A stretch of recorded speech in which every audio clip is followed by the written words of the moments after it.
Hey. Oh, hold on. Yeah. I think I just broke, just broke Grok. So I've been using Grok for the last, I don't know, an hour and a half, trying to like grab all the bits of information that I've been kind of like capturing. And I literally just said, can you kind of like put it in a simple format for me? And now it's just like flashing. So that's interesting. Also, I've got no idea what was going on with my microphone last week. It was sounding really weird. So hello. So let me know if like it sounds weird again today. I mean, if it does, I don't know what's wrong with it. Pissed off. Linda says she's pissed off with influencers. Made the mistake of listening to. Oh, okay. I mean, say no more, right? Sonia Poulton, right? I don't trust her at all whatsoever. And the reason why I don't trust her, for anybody who has not seen the paedophile in Parliament video that she did, that she's most famous for, I watched it, and while I was watching it, it occurred to me that there were some really famous people and names, that like maybe people who are on the Reigns list, and who it was well known that they were involved, and more than just kind of speculation. And she always says, "Well, I don't say things because I don't want to end up in prison, and it's all allegedly and all of this shit, right?" But she left out some really big players. That were really important, really integral to the whole cover up. And I know that when you've only got an hour and a half and you're trying to fit it all in and all of these things, but it just, there was a person who did a paedophile in parliamentary documentary maybe about 3 months before she did, right? So it's a complete like no named person, because I actually found theirs first, watched, and then I kind of stumbled across Sonia Poulton maybe 3 or 4 weeks later. So not oh, thanks, Edwin. Not that much between. And I was like, oh, here's another one. Maybe it's got a bit more information, just kind of doing a little bit of research. And I noticed how she followed the same sort of themes. And his was published first, right? His was uploaded and published first. Same sort of things, but missed out like huge stuff. Links, and I watched it 5 years ago now, but I remember watching it and thinking, well, this other guy's found out like these, and he came with receipts, like he had like evidence, like memos and letters and newspaper articles and like evidence of these things happening. So she's supposed to be a professional journalist. Her title was the same title as his title, right?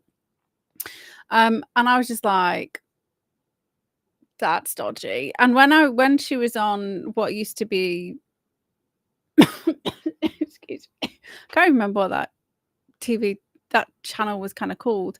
I don't know, they kind of banned me because I said that Pierce Corbyn was a shill. She just skirted around stuff, and it was I mean, you can just, if you don't want to be arrested, just shout allegedly, right? Now, I won't say allegedly because take me to court, right? I'm waiting, and then we can have discovery, right? Let's actually get one of us in court. That'll be interesting. But I won't say allegedly for the stuff that's known, right? The stuff that's known, that there's evidence, that there's receipts, right? Just because you haven't been convicted of a crime, if there's evidence to suggest that this thing has happened, that's been reported, in other newspapers, or reported, maybe because it's been on TV because the police have said stuff, that's not you making stuff up. That's not defamation anyway. So if you just like randomly come out and be like, oh, Cliff Richard is a paedophile, right? We say, oh, based on XYZ. Now, you may just have missed the fact that supposedly he isn't a paedophile, because there wasn't that whole cover up with the fact that the BBC knew that they were going to be raiding his home, and the police already knew that he actually wasn't at home when it happened. And then because they raided his home, it then couldn't actually go through court because he was tried in the public of opinion. Like, the only time that's ever happened, right?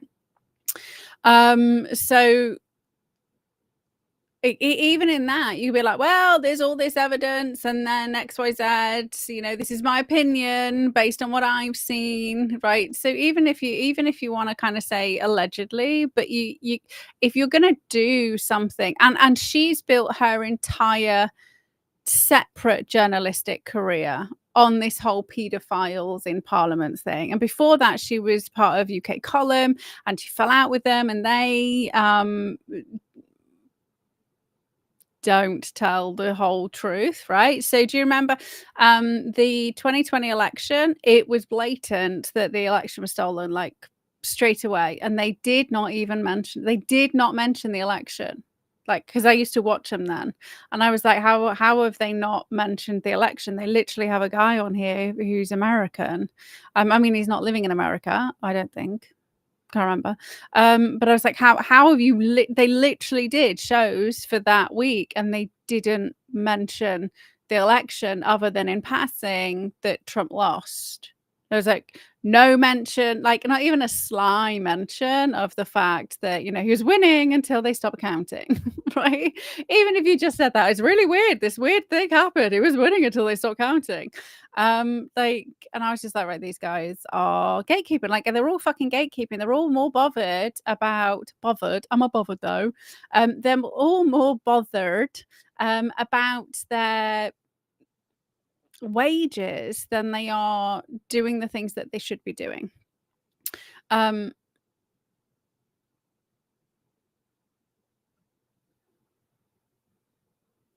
don't know which statement you're on about. The fact that Trump's in the Epstein files, that one. Yeah, she did. She's a thief. She's a thief. And people, she's stolen this, like, so I try my best so when I was doing all the shows before, right, so I literally used to give everybody, like, this is all the documentation that I found and uncovered, and this is where it all came from, so you could go get it. Like, we've got to give credit to the people who've done the freaking hard work.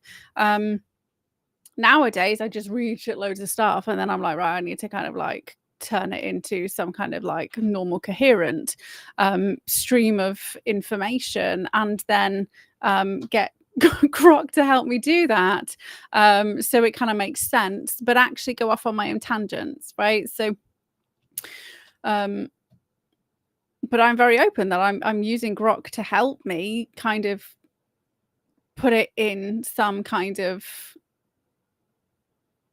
useful stream for you guys, right? So because my brain goes all over the place, so in order for you guys to be able to follow along with it, I mean, you wouldn't want to like read the actual threads.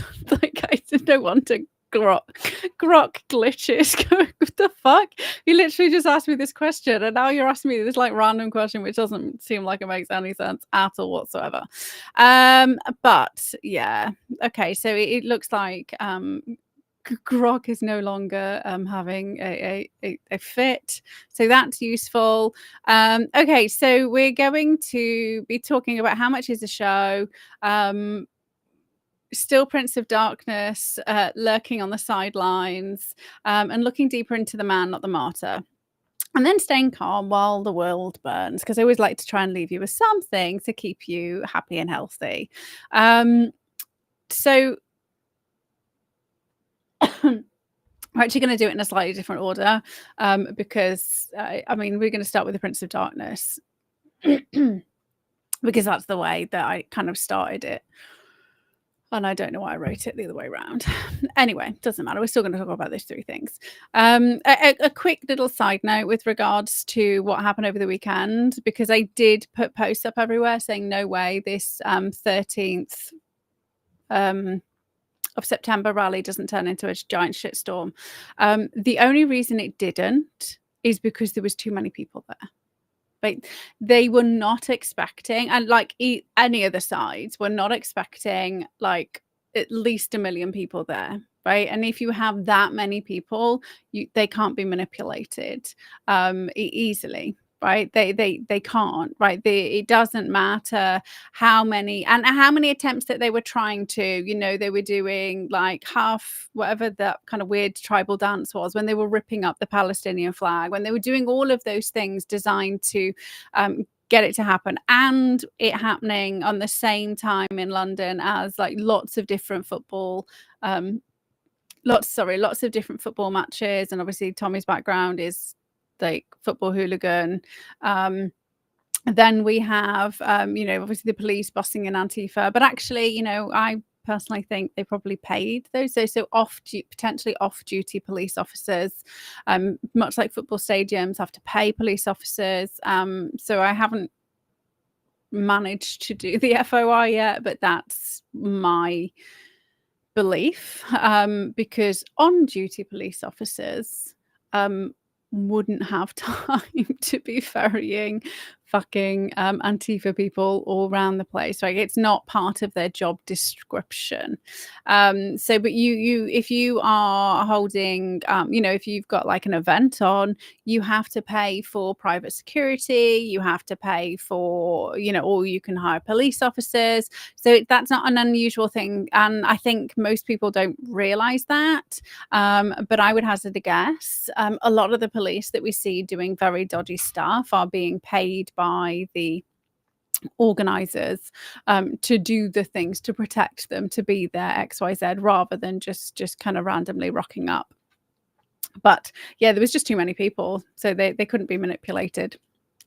So that's good. So 24 arrests out of like at least 1 million people. It's pretty good going. So first off, let's dive into the Prince of Darkness. And for those of you who don't know, that is Peter Mandelson. So how anybody's shocked about this whole Epstein stuff now is beyond me, because it's been known for a very long time. And obviously the minute he got the minute he got made the UK USA ambassador, I was just like, well, that's dodgy as fuck. And then also there was the photo of Mandelson in the Oval Office, and I was just like, look how fucking worried he looks because of the Epstein links, right? So it's not new, it's not a surprise like at all. Like, I'm not I have a life and I have a full-time job as well, right? So this is not my job. So anybody whose job it is to be a journalist, specifically a political commentator, who's then like, oh shit, I didn't realize, then they're just really shit at their job. Okay, so there's lots of things I didn't know about Mandelson, and I had to get grok kind of digging around into the like dark side of the internet, not like naughty side, but I mean just like outside the lines of what people are normally talking about, because they do always like to bring you slightly different perspective. So he was born in the 50s, 1953, to a Jewish family. His granddad was the deputy prime minister. He's like long into the Labour Party, which I hadn't realised. He was the deputy prime minister 1945 to 1951, and you've heard me speaking about the Labour Party after the war, right? They're the ones who tried to nationalise everything and fucked everything up. They're the ones who there was the wartime laws where they could overtake farms, and if farms weren't producing enough, and then they could force them to produce what they needed them to. And that happened at twice as fast a rate after the war had finished. And we managed to feed ourselves during the war, even with rations, but people were starving to death after the war had finished, right? All the things that Labour brought in after World War II were the things that completely like destroyed the economy. So his granddad was instrumental in bringing that in. Which I absolutely hadn't realized. Also, during his 15 to 18-year-old phase, he joined the Young Communist League, right? And so let's remember that Keir Starmer is a communist, and people keep saying he isn't. He literally went over. Oh God, fuck! I can't remember where he went. He went over and he kind of got himself in a prison of war camp or something. And he came back with all of these fucking. It's amazing over there because they do all this stuff. They achieve all this stuff. Like he was just fucking insane, right? So he was selling the Morning Star at Kilburn tube station. Then he went to Oxford. And what do we know about Oxford? Oxford and Cambridge is where they notoriously recruit assets. I don't know whether he is an asset. If he is, that would explain why he was allowed to do a lot of the things that he was doing. Maybe he was a handler, who knows? But obviously that's where they recruit from. He was also a BBC producer between 1977 and 1979, around the time that Jimmy Savile was knocking around. He was also a Lambeth councillor between 1979 and 1982. And we're going to talk about Lambeth Council in a little bit more. But as soon as I heard I read Lambeth Council, I was like, they're bad, like notoriously bad. And lots of stuff has come to light, and around the time that he was there, right? So this is not, he's not squeaky clean. It's not like he's been like this amazing person who just made a mistake with Epstein. It's a pattern of behavior from his entire childhood. And obviously, granddad, deputy PM, his mum and his dad were also involved in the Labour Party. I can't remember. So Fabian, so we know the whole, everybody's now talking about the Fabians, right? But so he will have been involved in that kind of childhood, right? He was Labour's communication director, 1985 to 1990, and he was the one who was instrumental behind the entire New Labour, right? So even though he's this communist, he recognised that it was not going to win votes. And at Oxford, he did politics, he did philosophy, and he did... I can't remember what the other one was, but obviously he'd spent time in the BBC, right? So he understood how to craft a narrative. BBC, journalists in the BBC are very often spies. This is and recruited for the intelligence agency. So he's from Oxford at the BBC. Like, he's definitely got his fingers in those pies. He also orchestrated the 1994 Granita Pact. Basically, the John Smith, who was the leader of the Labour Party of the time, mysteriously died. Right, mysteriously died of a heart attack. And what do we know about what the CIA and the UK's Navy military were doing during the Cold War? Is they were developing like heart attack guns, right? So John Smith died of natural causes. Then Mandelson created this pact, which meant that Gordon Brown wouldn't stand, giving Tony Blair like carte blanche. Let me just get his name again. John Smith was set to win. Like, he was going to win. Like, so they didn't, so I didn't know this, and I was alive then. I was alive then.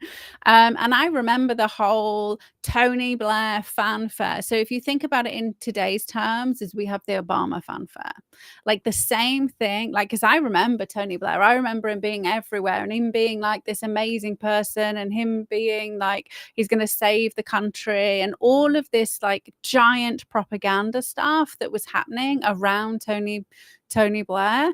I don't remember anything. I mean, still can't even remember this guy's name, John Smith, who, I mean, almost won, because I knew that Maggie had almost lost the previous election. So they didn't, so it's not like, and the picture that's painted is that Tony Blair came out of nowhere and he's the one who radically transformed the Labour Party, and he's the one who they were going to win anyway. So that was interesting.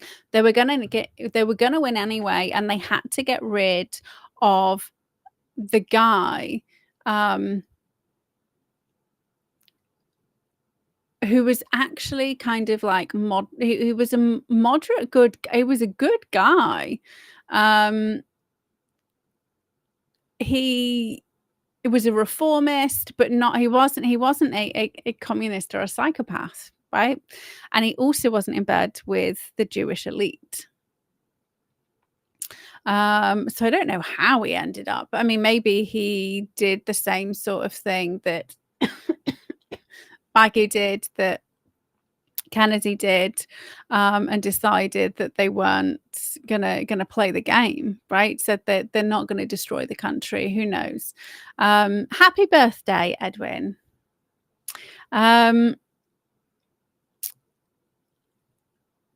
So he's been kind of like hovering around in the background for a long time, which we kind of know, but I didn't realize he was quite so instrumental. So back in 2003, he was in Epstein's birthday book, and this is where the whole like "you're my best mate." There's photos of him in a bathrobe on the island. So he's gay. So he was obviously diddling with little boys. Also, let's remember that Tony Blair was under his fake name, was picked up by the police for like hanging around the toilets, soliciting gay guys. So I haven't asked Grok about this because they'll probably just be like, no, that's not true. But I mean, it's interesting, right? It's just say it's interesting. We don't know anything else about it, but also we've got Keir Starmer and those Ukrainian rent boys, right? So there's a pattern of homosexuality in the Labour Party, to say the least. So Epstein might have personally abused little girls, but it doesn't mean little boys weren't trafficked as well, right? So they get them whatever they want or whatever they need. So even though Epstein had been convicted, Mandelson was kind of telling him to fight it, right? Saying that he was being shaken down, saying that he was in touch with Josh Bolton, who I'm potentially is related to John Bolton, the guy who does all the coups. Because it's like a big old club, but potentially not. I didn't ask. I forgot to ask about that.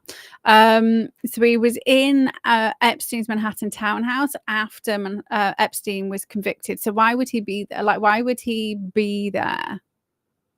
Like, it's a really weird thing to do. Like the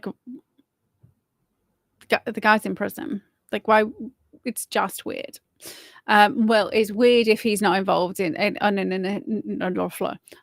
nefarious level. And bearing in mind, he was like half naked at Little St. James in 2003. He absolutely fucking knows what was going on. 100%. There's also, and I can't remember the name of the guy, there was somebody who worked in Tony Blair's, it was like an aide who was done for child abuse stuff all over the parliamentary PC. So there was paedophile based scandals going on during Tony Blair's tenure.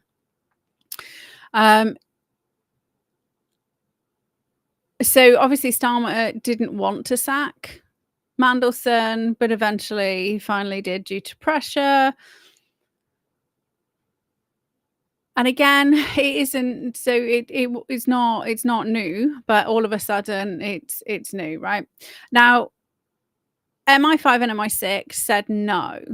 And this is interesting because it's interesting that they said no, which leads me to believe that because we now have this Ukrainian Nazi lady in charge of MI5 who's just appeared out of nowhere, who went to Oxford and nobody knows her birth date and all of those kind of weird things that we discussed, like involved in like the Bolshevik revolution, like very like dodgy fucking background. So pre her, they were saying no, and you'd think, right, with his ties to Epstein, with his ties to all of these pockets of dodginess, he would absolutely be the best person to do. Now, unless they said no because they knew it was going to come out, or because they were worried what may happen and it come back to them. There's that, or maybe they were good people. I can't believe that every one of our MI5, MI6 spies are bad. I won't believe that. I choose not to.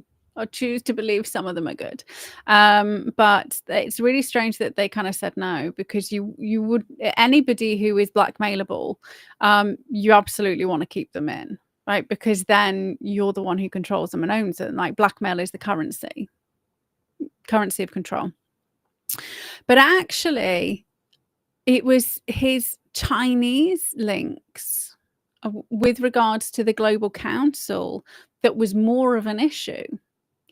And nobody's talking about the Chinese stuff. Everybody's talking about Epstein.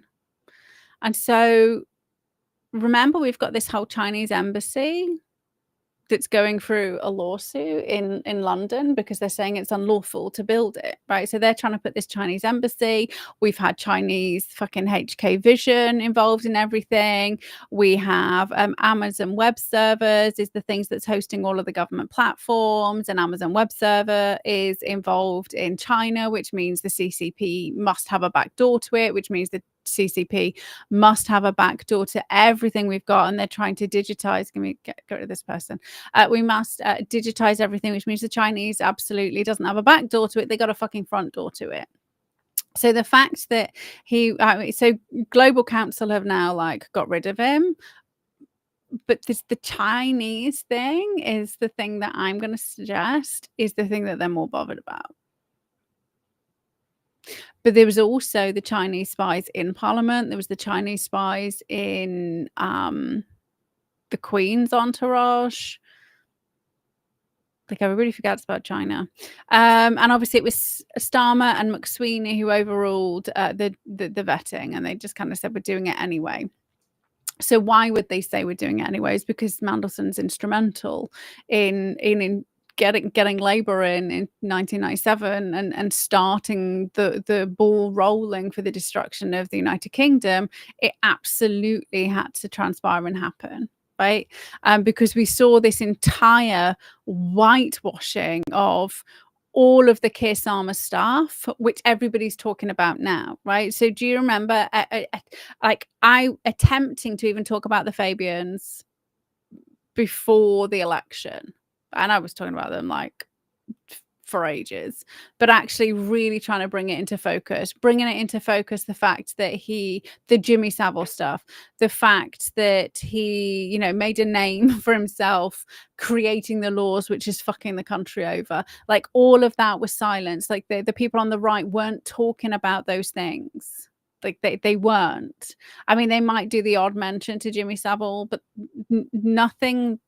Like, had they put the effort into it then, in the same way they're putting the effort into the Fabian stuff now, like, it wouldn't have been But obviously they're trying to collapse the Labour Party because we need Sultana, right? Who is a fucking psychopath, right? Absolute psychopath. I looked through her X feed and I was horrified. Like AOC style, but with ideology, right? Because AOC is central casting, right? She literally applied to play the role, right? And there's an interview about her saying that I wasn't even into politics, and then I applied for the role. I think her brother got her onto it or something. Anyway, but this Sultana girl, whose family's from Mirpur, Pakistan, which is the same region where the pedophile gangs come from, where the cousin marriage comes from, who's the MP of Birmingham, which has got a huge Pakistani Muslim population, which has never been investigated on any of the child trafficking stuff ever. That when you live in Telford, which is only like 35 miles away, you know it's happening in fucking Birmingham. Because it's only a fucking train ride away. Anyway, she's fucking, and she's mobilizing the youth, right? So all those crazy left, like Jeremy Corbyn, like he's not. She's born in 1993. So, and she's female, right? So she's got, people tend to gravitate towards people that they identify with. And so this is the whole, and we need a black person on TV, because if a black person aren't on TV, then nobody thinks they can do well. And I'm like, really? It's only stupid people who need somebody else to prove that they can also do it, right? Everybody else just fucking goes out there and works hard and is the first, right? If somebody can do it, then you can do it. And if somebody hasn't done it yet, doesn't mean it can't be done. Anyway, you are more likely to identify with somebody as you see as familiar if you recognize yourself in those people. But actually, it's the easiest way to brainwash somebody, because you create the in-group and the out-group, and they're doing that exceptionally well, right? And everybody's ignoring these fucking rabid left. These are the people who will push children in front of trains, which happens in the United Kingdom because people are fucking insane. So back to Mandelson. So BBC and Jimmy Savile. So they were there at the same time. Supposedly they never really met. However, everybody at the BBC knew what was going on. So there's no way he didn't know. And the fact that he was linked to Epstein, linked to Lambeth Council, we'll speak about again in a second. There's no way he wasn't directly involved in abusing people, and covering up Jimmy Savile being the Epstein version of his day, plus others, right? But there's no way you work at the BBC and you don't know stuff, right? So there's videos of huge artists in the 60s and 70s talking about it live on TV and then being banned. And obviously everybody gets told that they're banned. I can't remember who it was, but they got told they were banned for their music, and they were banned after they said on air about Jimmy Savile being a paedophile. And then they were never allowed back, and their songs were banned from the radio. So they knew, right? It's not like they didn't know.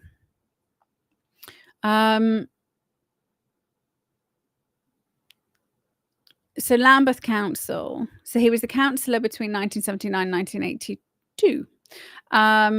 He resigned in 1982, said it's because of an army of occupation and mismanagement during the Brixton riots. And obviously the Brixton riots, that was a psyop. I don't know what he wanted to happen, but he said there was mismanagement and he left. So as soon as I heard Lambeth Council, I was like, well, ding, ding, ding, paedophile, care home scandals, abused children, ignored, covered up. So the IICSA, which was the 2021 Child Sexual Exploitation Inquiry, right? Which everybody kind of quotes, all the politicians are kind of quoting as the investigation into grooming gangs. It wasn't. It touched on grooming in a few very specific towns, obviously not Telford, obviously not the Rotherham, obviously not Oldham, none of the places with fucking well-known paedophiles, but actually they looked into child exploitation across the board.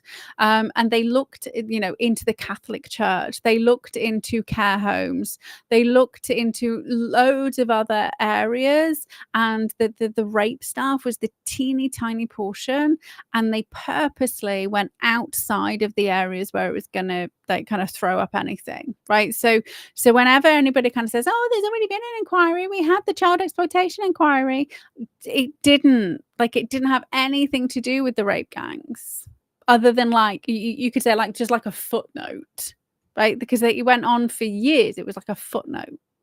And it kind of found oh, there's no pattern of evidence. Right? Of course there fucking wasn't. You were looking at some weird village, which is like 99% white people. Like, it was ludicrous, because at the time I was going fucking insane.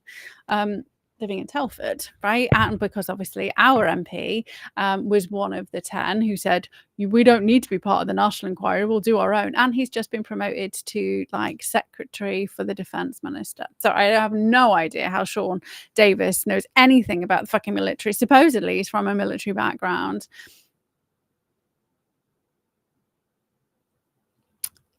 I mean, covering up. He's been paid to do his job, hasn't he?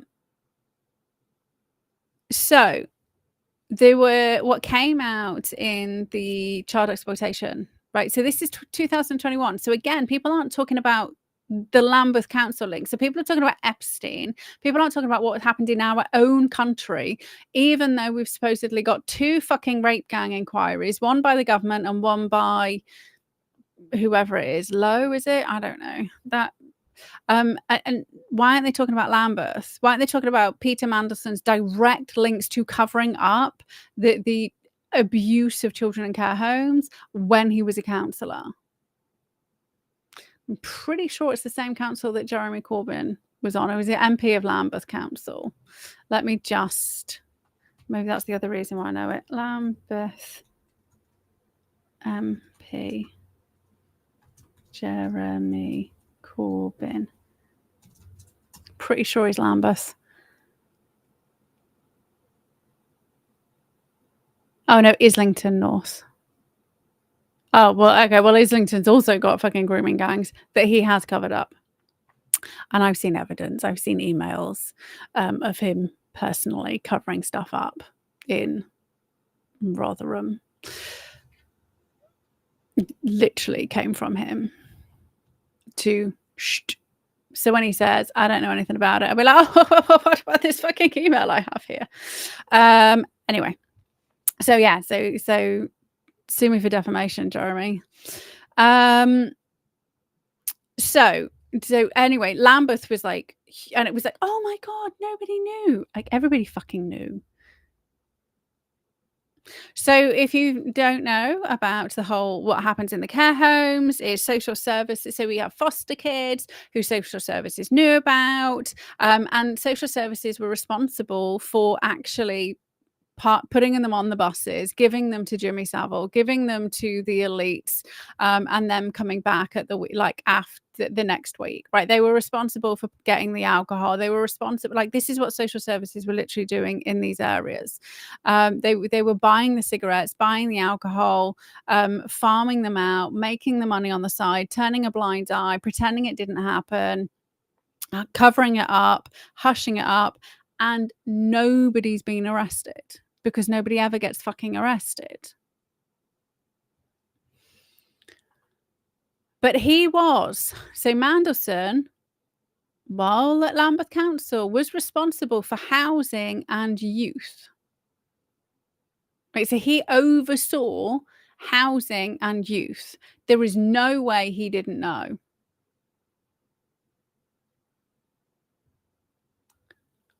I don't say on. I'm not saying on. So if people are going to so this is important for you, and thank you. Censorship wins when people fucking self-censor. Right? I'm going to say rape, I'm going to say murder, I'm going to say assassination, because if they can say it on the BBC, then why can't I say it here? Right? It's not an unlawful term. If it's happened, it's happened. If it's a factual thing, it's people can get 25 years in prison, right, for murdering someone. So why am I not going to say murder? Like, it's an actual lawful offense. But if you're going to self-censor, then you deserve to be taken off the internet. If you get removed from the internet for actually speaking bluntly, then kudos to you, because you're not. Everybody's so.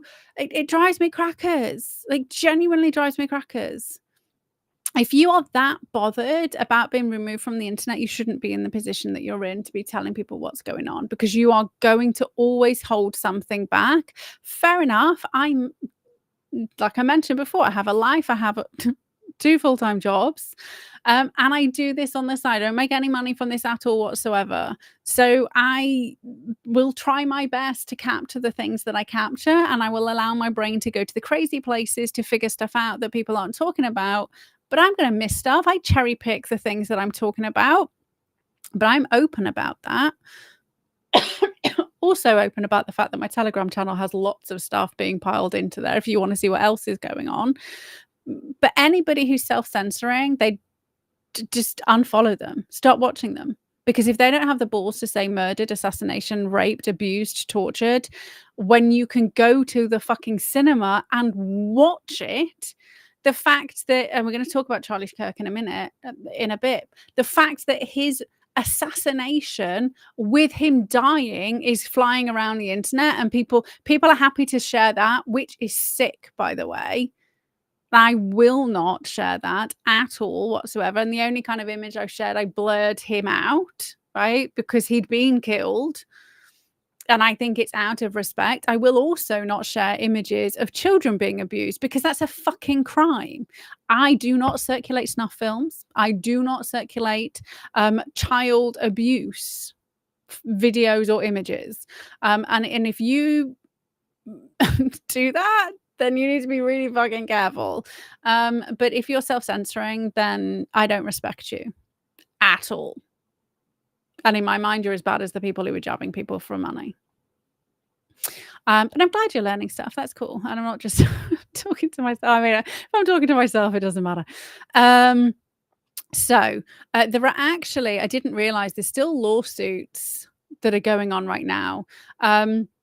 So there was something called Operation Bell, which was in the 1990s when they first started looking into Lambeth Council. And obviously, like, nothing happened. There was no abuse. And that's kind of like, this is when they then turned.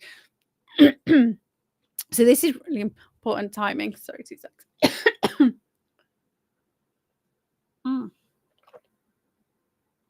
Literally just throwing water all over myself. Oh, it's real. I've had this like frog in my throat. I don't know why you say frogs in your throat. I don't know. I've never swallowed a frog. I've got this little dry tickly cough. So, you know, we had 1980s, and it was coming out, the child abuse, the care homes. So we had Kincora Care Home, which was in Northern Ireland, which is what MI5 was responsible for running. MI5 and MI6 were running, and that's kind of like our Epstein Island, if you like, the kind of blackmail house, which which is where Lord Mountbatten was doing lots of his dodgy stuff. And you know, it's all sealed for 100 years, so we'll never see that information. I say that if one of us gets in Parliament, we were like, unseal the Mountbatten stuff. So they say it's because of national security. He's fucking dead. And if anybody's still in post, that has anything to do with that, then they should be out of post. But so in the 1980s, they had all of this. It was all starting to come out, right? So I think so now we've got the same. We are literally watching the 1980s on repeat. It's like everybody's talking about the paedophilia, everybody's talking about the child trafficking, everybody's talking about all these things. So what did they do? They created AIDS as a distraction. So we had COVID, they had AIDS. They turned it into you're crazy, it's all false. So they propaganda machine. They created false memory syndrome, which is not true at all whatsoever. I cannot, as a psychologist who also has a diploma in hypnotherapy and an advanced hypnotherapy diploma, I cannot implant false memories into your brain in maybe a couple of hour sessions. Absolutely cannot. The person who was successful at completely mind wiping somebody and implanting memories was Ewan Cameron, who's the Glaswegian doctor who was in Canada, who developed the psychic driving technique. In order to do that, he had to isolate these individuals, about 200 in total. And actually, I talk about this on one of my blog posts. It's something about, what is it called? What a Clockwork Orange can teach us about overcoming anxiety, something along those lines. So basically he was using a cocktail of drugs. He was playing hypnosis tapes for 16 hours a day. They were undergoing other types of sensory deprivation. It took over 6 months to wipe this person's memory before he then implanted new ones. So the fact that, and this is catalogued evidence, these were in lawsuits. This is like, if you look into the MK Ultra stuff and you look into Ewan Cameron and you look into psychic driving, none of what I'm saying is kind of like fringe conspiracy. This is actual lawfully documented information. There is no way false memory syndrome is true. It's also not in any of the psychological texts, right? So it's called false memory syndrome because it was made by somebody who's involved in all this shit and actually was abusing the child. And then their child came out and said it was happening. And they kind of went, oh no, it's all fake. Look, my daughter says it's happening. It hasn't, right? And then she went and got her mind wiped again because that's what they do with the elite families. But it can't happen. Your brain can kind of recreate stuff because you think you've seen things.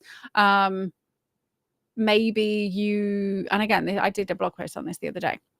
So like maybe you how did I describe it? Oh yeah, so you're kind of like chilling out in like in my head is like this quintessential little English village, right? And you're just chilling out, and then all of a sudden like a bank alarms go off behind you. You realize like the bank's been robbed, and there is you see 4 guys coming out with like the swag bags and the balaclavas, like old school 90 shotgun style bank robbery. And you see them coming out, but you never see them get into the car, right? You never see the car. They go around the corner. You don't even hear the car, nothing. Years later, because you've seen all the newspaper clippings and you've watched the media because you were there, you were involved in it. Years later, you'll swear that you can have reconstructed it slightly differently. Or maybe you've caught a glimpse of a red car and all of a sudden you know what car it was, and when you're telling people, oh my god, and I recognize the car because of XYZ, because your brain like tries to fill in the blanks. This is why eyewitness testimony is like it could be true, but it can't be like wholly true. Now, we can't completely categorically make shit up that we've never seen. But never seen is different to you might have seen it on TV, you might have seen it on somebody else might have kind of described it to you, so you've heard it. So for example, the airplanes, yes, nobody had created an airplane before, but they'd seen birds fly, right? And the original kind of like air based stuff, like they literally had wings, right? So they recreated it and they tried and tested it. But we can't imagine stuff that doesn't happen, which is why when children kind of describe things that have happened, you don't automatically that they should never be talking about. And I'm talking about like horrific explanations of things that they've experienced. or seen or witnessed, right? They may not, because our memories are not linear. They can fuse multiple things together.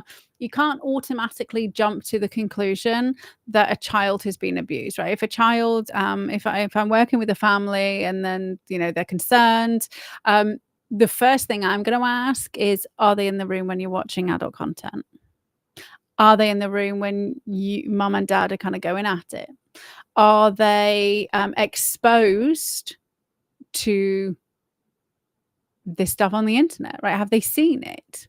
Have they walked it, like, maybe have they walked in on you, right? Because that would be psychologically jarring, and because your brain works in really funny ways, like, then it can happen, right? And I'm not this is not me defending, like, there's a difference. There's a different level of detail and emotional response, so you can actually tell. But you know, 60 years later, you might be like, oh my God, I remember being in like such and such a room and it was so horrific, and like my dad was naked, and then unless you kind of properly unpick that memory, you can then be like, oh my God, I must have been abused and locked it out. But you might have just been like fucking walked in on your dad smashing your mum, right? A very because they're having a great time, because that's what mum and dads do. So you have to be careful with memory. But so back to the whole context of what was going on in the 1980s, they had to change the narrative. So this is where we had the Brixton riots. This is where they revived race. They pushed homophobia. They pushed all of the same fucking narratives that we see now. We also had Pi coming to the forefront, who were pushing for lowering the age to 10, right? Lowering the age of consent for children to 10.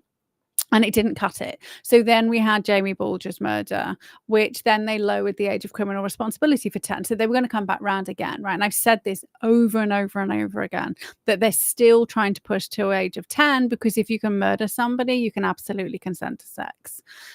But I don't think you should have age of criminal responsibility shouldn't be 10.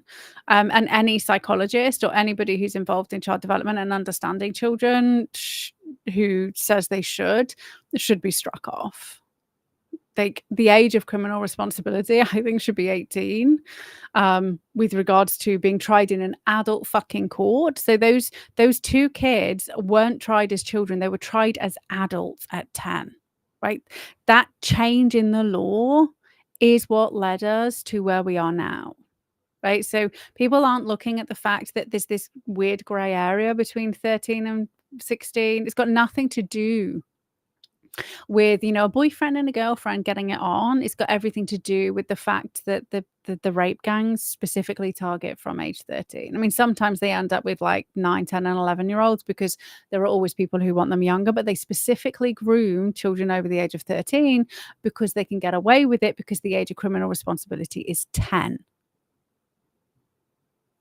Right? So there's a method to their fucking sick madness.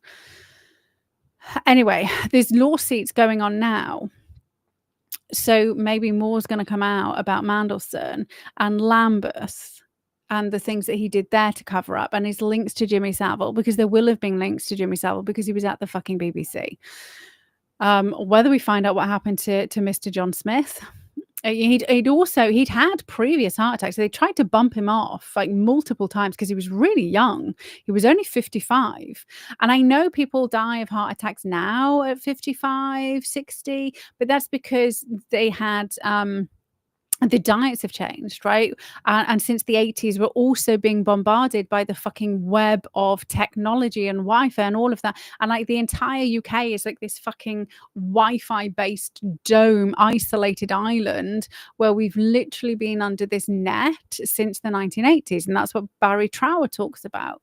So the fact that people, and I spoke about this decades ago because I thought it was just weird, not on here, but just to family members. I was like, why is it that there's this pocket of people who are like 40s, 50s, and 60s? And so when I was in my 20s, right? So when in my 20s, it was weird that my mum and so my nan was like in her 80s, 70s and 80s, and there was like this blanket of people who were like 60s, 70s, and 80s. So all the kids who grew up in starvation, right? Shit food, starvation, no work, like abject poverty, we're all like living.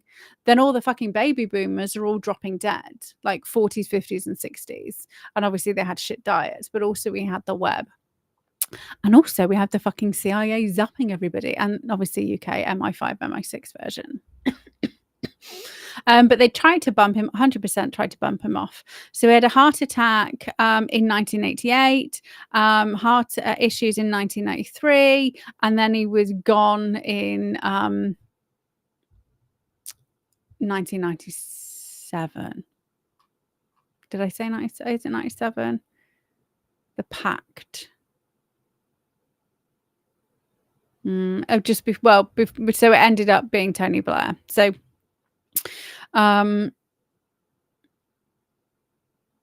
no, he died in 1994. Sorry.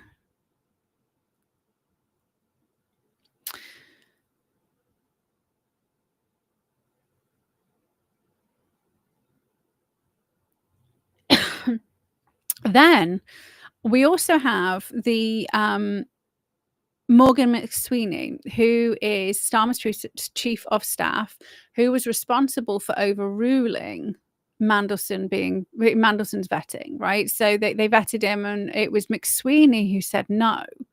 So, I mean, obviously we know Starmer's not in control, and I don't understand why they keep putting out these fucking AI videos of the politicians at the moment. Like every time I see Starmer, I'm like, that's not even like, it's not even him. Right, I'm like 41, and look at the wrinkles on my forehead. I've had a good life, right? My forehead moves. There's no Botox, right? Watch the Starmer videos, right? I mean, either they've just got like the filter on too high, but he looks caricatured. And actually, I've spent the last 3 days. Where are we? Monday? 3 days, like heavily invested in AI. Image and video creation, right? Because I want to make my life a little bit easier and like do nice backgrounds of like being in a field without going in fucking torrential rain, because obviously they have to kill the crops. And I said this back in March, that we would have like non-stop rain when they need to won't plant, then we'll have dry with no rain when it needs to grow, then we'll have non-stop tsunamis when they need to harvest. Like literally it was obvious this weather was going to happen. But McSweeney's the one who stopped it, and he's still in the Labour Party, right? He's still an advisor. Also, I looked into the Rothschild links because that was just randomly thrown up. So sometimes when you ask random questions and you kind of go like weird ways, you get like, I wasn't expecting that. But there was. I also kind of asked regarding like Russian ties with regards to Bolshevik. I was trying to go back Grandad, but I don't think there's kind of information knocking around. So every time I tried to go back to like pre-World War II, it couldn't, just kind of like kept pretending I hadn't asked, which usually, I mean, either we're not allowed to know about it, or it's because there's not that information, because he's obviously not that interesting. The Grandad wasn't that interesting of a character. Maybe you can look through Hansard. I don't probably have to go and do some actual proper hunting to find that stuff. But threw up that in 2008, so this is a year before Epstein was convicted. Sorry. He was on a yacht having a meeting with Nathaniel Rothschild, who is the son of Jacob Rothschild, who's obviously in control of the banks, who's dead now. So isn't Nathaniel in charge now? Can't remember. Who funded Blair? So Blair was funded by the Rothschild, and obviously they pulled Mandelson in on a yacht. Guess what else was happening on yachts? That's where Jimmy Savile used to take the kiddie widdies, and then they used to just throw them overboard. So we all know what happened on that yacht, right? But also on there was Oleg Deripaska, who was a Russian oligarch, which is why I was like, oh, this is interesting, because we know that Wall Street and the Rothschilds and the other R's, Rockefellers, and they were all kind of involved in the Bolshevik Revolution, but he couldn't find any information. And the fact that he was into communism. Then, yeah, I think that's it. He was also involved in like shitloads of fucking like financial scandals. A loan scandal in 1998. He was responsible for bringing in fucking Horizon that led to the Postmaster scandal. So he's never been free from scandal. So for him to be kind of like squeaky clean and never be in prison, then he definitely has information on people. 100% unseal everything under a D notice. Everything. Fuck it. Just bring it all out there. It's tough. Like it's tough. There is there is no such thing as secrets from foreign states, right? Because they all have back doors into everything. They have spies. They can steal stuff. The only secrets are from the people who live in the country. And if everything's out there, you can't be blackmailed. So it doesn't make you more vulnerable. It actually enables the people in the country to remove the fucking bad actors and feel confident in the people who are in position. But obviously they won't do that because they're all fucking bad actors. And Dunblane. And who funded it? But they'll just do what they always do, right? There'll be a fire. the shredders will be going like crazy. I mean, we'll never get this information because and the other thing is they will pass information along verbally, right? So that was the problem with the MK Ultra stuff, is they just fucking shredded 90% of it. So the only information we have is the stuff that they missed. We don't even have all of it. But people forget that we don't even have all of it. There was eight. I may be wrong because I'm doing it from memory. I'm sure there was like 88 like universities and medical institutions that were involved. Like we don't talk about all that stuff. And obviously nobody talks about the UK, Canada, America tripartite agreement where they shared all the information and they just did different things on different continents. And also obviously what the UK did is we did a lot of our stuff in Africa and across the Commonwealth. And the excuse was, well, you know, we have to test whether this disease replicates in the same way in a hot country as it does in the UK. So we obviously tested it on veterans and then we went and tested it on like Africans. But again, people don't talk about that. I don't think I've ever heard anybody else talk about the tripartite agreement between the UK, Canada, and the USA. 75 years that's been in place. And it's literally about sharing of information with regards to biological warfare, chemical warfare. Like it was, and developing, like, so basically you do some stuff in the UK, we'll do it in the USA, we'll do this based on what you can get away with in each country, right? So then that's where Port and Down appeared, that's where the Common Cold Unit appeared. So all of this kind of conversation was continually happening and going on. But everybody always talks about like America. Occasionally we talk about Canada, but nobody talks about the UK. Because UK influencers are paid by MI5 and MI6, right? Or the BBC, or one of the other news agencies, which are also paid by MI5, MI6. Okay, so that's all the kind of Mandelson stuff. We're going to move on to Steve Pye. Oh, darn it, I've forgotten how to say his name.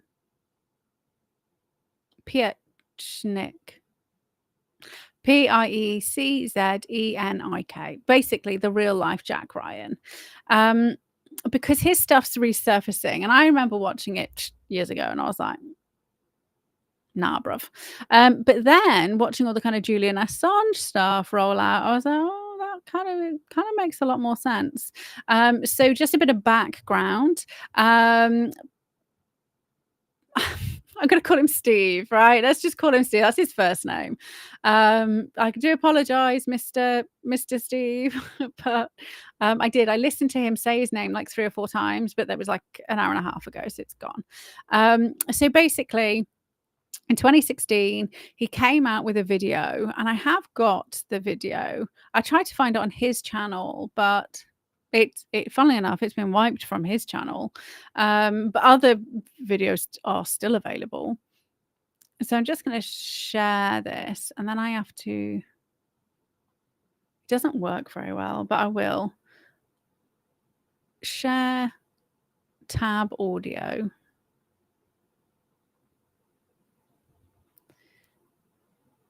That swap us round.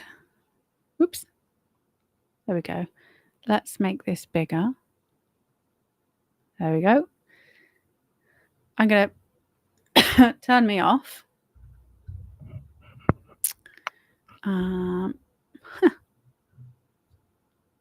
See, and I know, Linda, you've watched a lot of stuff and listened to a lot of people. Nobody talks about it. And it's not even really hard to find. Like, they were literally celebrating the fucking 75th birthday like a bit ago. Right? And I was like, oh, no, people still aren't talking about. You know, we have like this special relationship. And I was like, oh, yeah, that special relationship. I found out what it is. But nobody kind of mentions what it is. It's like the sharing of secrets. And then nobody mentions Canada. Like, it's not UK, USA. It's UK, USA, and Canada. But Canada's both of our bitches, right? Okay, so we're going to watch we're only going to watch the first 6 minutes because this is a compilation of multiple videos, but it's the first 6 minutes, which is kind of like the, I guess, important bit. So let me just turn it up, and then let me know if it's too loud. I don't want it to be like, I don't want to blow your brains out. On November 1, 2016, Hillary and Bill Clinton and their entourage of assistants effected a civilian coup. In contrast to the usual concept of a coup where the military is involved and takes over the White House and communication centers, very much like the scenarios you see in a movie, this coup was done silently and very effectively through 2 methods: corruption and co-optation. The Clintons have been involved in co-opting our White House, our judiciary, our CIA, our Federal Bureau of Investigation, our Attorney General Loretta Lynch, and our Director of the FBI, James Comey, for some time now. What they've done is to make sure that they were part and parcel of a group of people who were interrelated through political cronyism. However, in order to stop this coup, we in the intelligence community and others involved have informally gotten together, and with their permission, I am beginning to announce that we've initiated a counter coup through Julian Assange and WikiLeaks. What has happened in effect when Comey had to open up the case of Hillary Clinton and discuss the emails that were involved with the Anthony Weiner case, it was not the case itself that was as important as the fact that this was the entree for many of us in the counter coup to say to the administration, we have your number. Not only do we have your number, we're going to stop you from making Hillary the president of the United States. And at the same time, we will convict and indict the president of the United States, Loretta Lynch, and many others who were involved in the cover-up of the massive corruption that occurred under the Clinton Foundation. Now, in both cases, their coup was silent, and our counter-coup was silent, and it was all transgressed or occurred on the internet. And this is probably the first time in the history of any country where a coup was initiated through the internet and a counter-coup was initiated through the internet. I am just a small part of something far bigger than himself. It was the brave men and women who were in the FBI, the CIA, the Director of Intelligence, the military intelligence, and men and women in 15 other intelligence organizations who were sick and tired of seeing this corruption in the White House and the Justice Department and in the intelligence system, and we decided that there was something we had to do in order to save the Republic. So we initiated a counter coup through Julian Assange, who's been very brave and really quite formidable in his ability to come forth and provide all the necessary emails that we gave to him in order to undermine Hillary and Bill Clinton. Again, America, we're going through a major transition and, quite frankly, a second American Revolution. We do not have guns. We do not have weapons. We do not intend to kill anybody. We do not intend to harm anybody. But we, the American public, and those of us who serve as veterans and in the intelligence service like myself, will stop the Clintons from assuming power that they don't deserve. At the same time, we will make certain that Obama leaves without any trail of a pardon or any other act of treason. In effect, we want a peaceful transition in this great American Republic. I bring you this news, and I want you to understand what has happened. A moment of history is occurring right now in front of us, and I'm proud to explain it to you.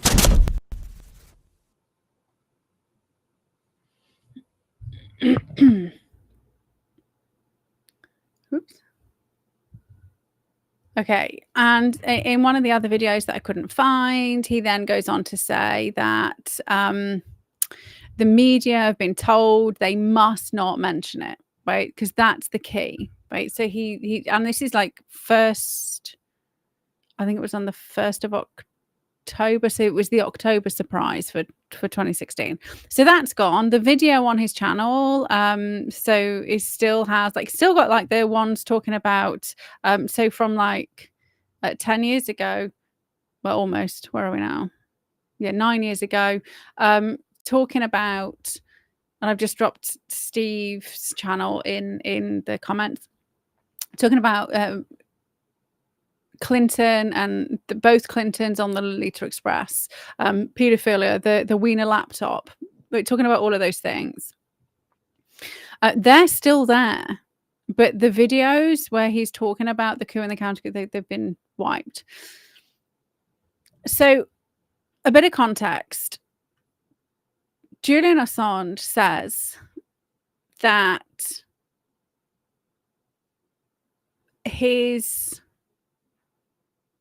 so we had like, what is it, 20,000, 30 gazillion emails, right? Which had like Podesta emails, all of those things that were going on.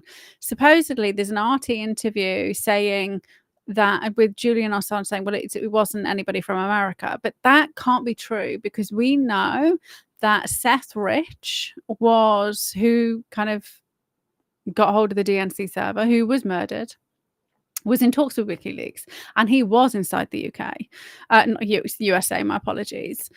But also, when you then look at the treatment of Julian Assange, which is 11 years, like I hadn't realized until I watched, and I'm like so far behind on Tor's kind of like revampy shows of everything, which is quite good, because it reminding me of all the things that we've kind of watched and seen already.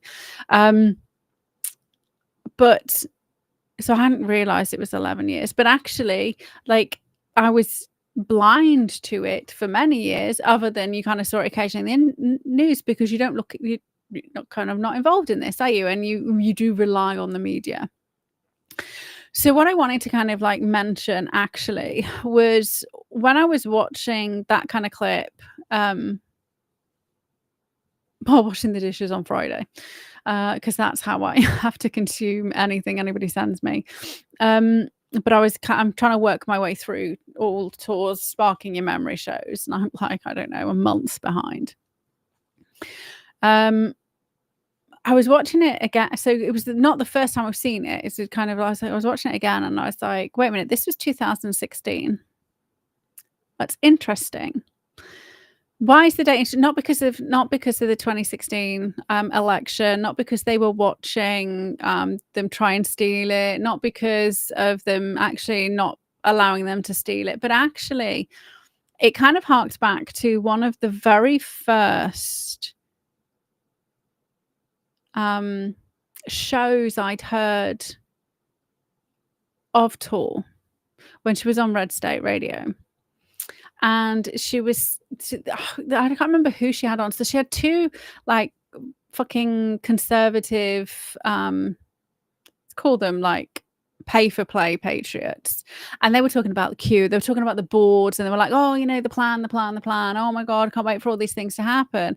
And she just says like really offhandedly, but what if it's already happened? Like, but what if it was like real time? And they were like, oh, no, because we haven't seen the evidence of it, right? Because you haven't seen them frog marched. So when people say we haven't seen the evidence, of course we've seen the evidence, because that's why nobody looks like they look like, right? When you see, me mentioning, we had the Queen was a hologram, and everybody forgets the Queen was a hologram for her fucking Jubilee, and she didn't show up live ever.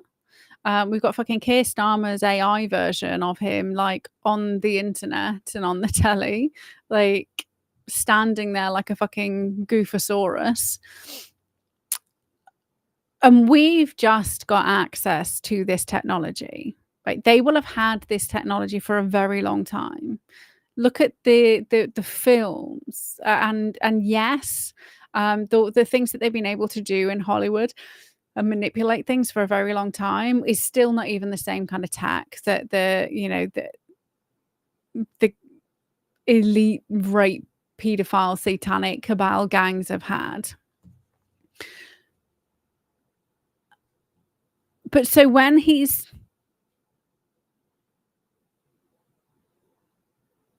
if you go back to what was going on in 2016, and the fact that the entire world media was painting this picture that Hillary was going to win, right? That's the whole they never thought she would lose thing, right? Because they had the entire media peddling she was going to win, she was going to win, she was going to win. And for him to come out in October and talk about Epstein with such confidence, and talk about Wiener's laptop with such confidence, it made me start thinking, I bet it's already fucking happened. Which makes me then think, when in 2017 it's in the Q drop,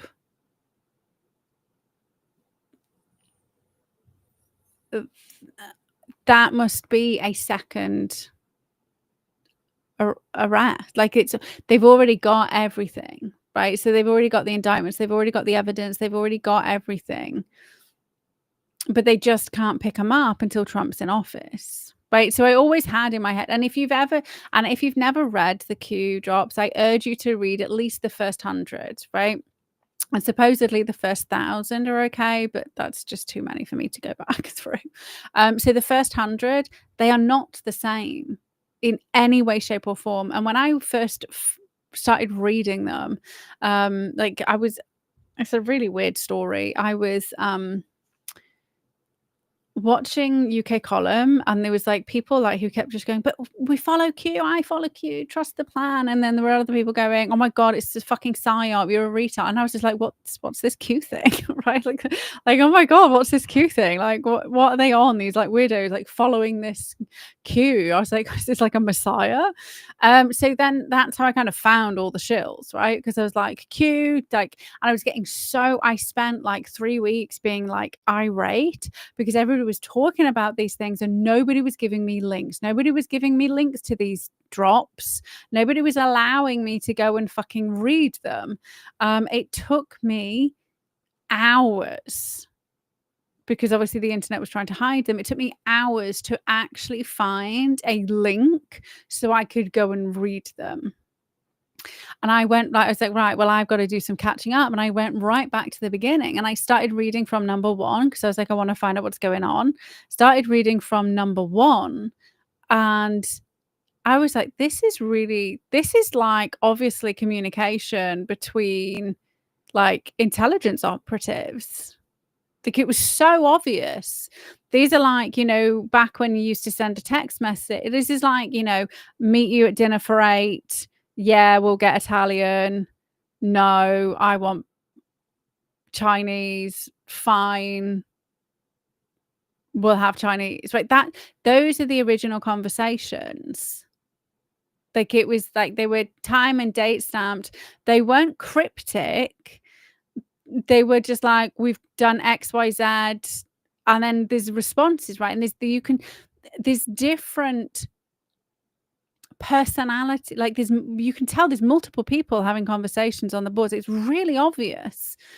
And then the first time there's a kind of a Q stamp, it's quite late on. And what we know now about Q, as in it's a fucking spyware, right? Like Pegasus. So my inference for a very long time has been that's the first time they had all the evidence. So they knew about these things. They were tracking these things. They had backdoors, but they didn't have like the final nail in the coffin. And that was literally the sign off saying, yep, we fucking got it. Right. We don't like with this we don't need to cloak and dagger this shit. Like we're in. Right. And every time they were signing off with Q, we got the evidence. And then you get the infiltration, then you get Flynn, who and all of that fucking and it just starts being really weird, random shit that you're like, this isn't and then you still get the good ones in there, but it's too difficult to just from like if you got like, I mean, mate, I bet Grok would be able to discern between or an AI might be able to discern between the originals, the psyops.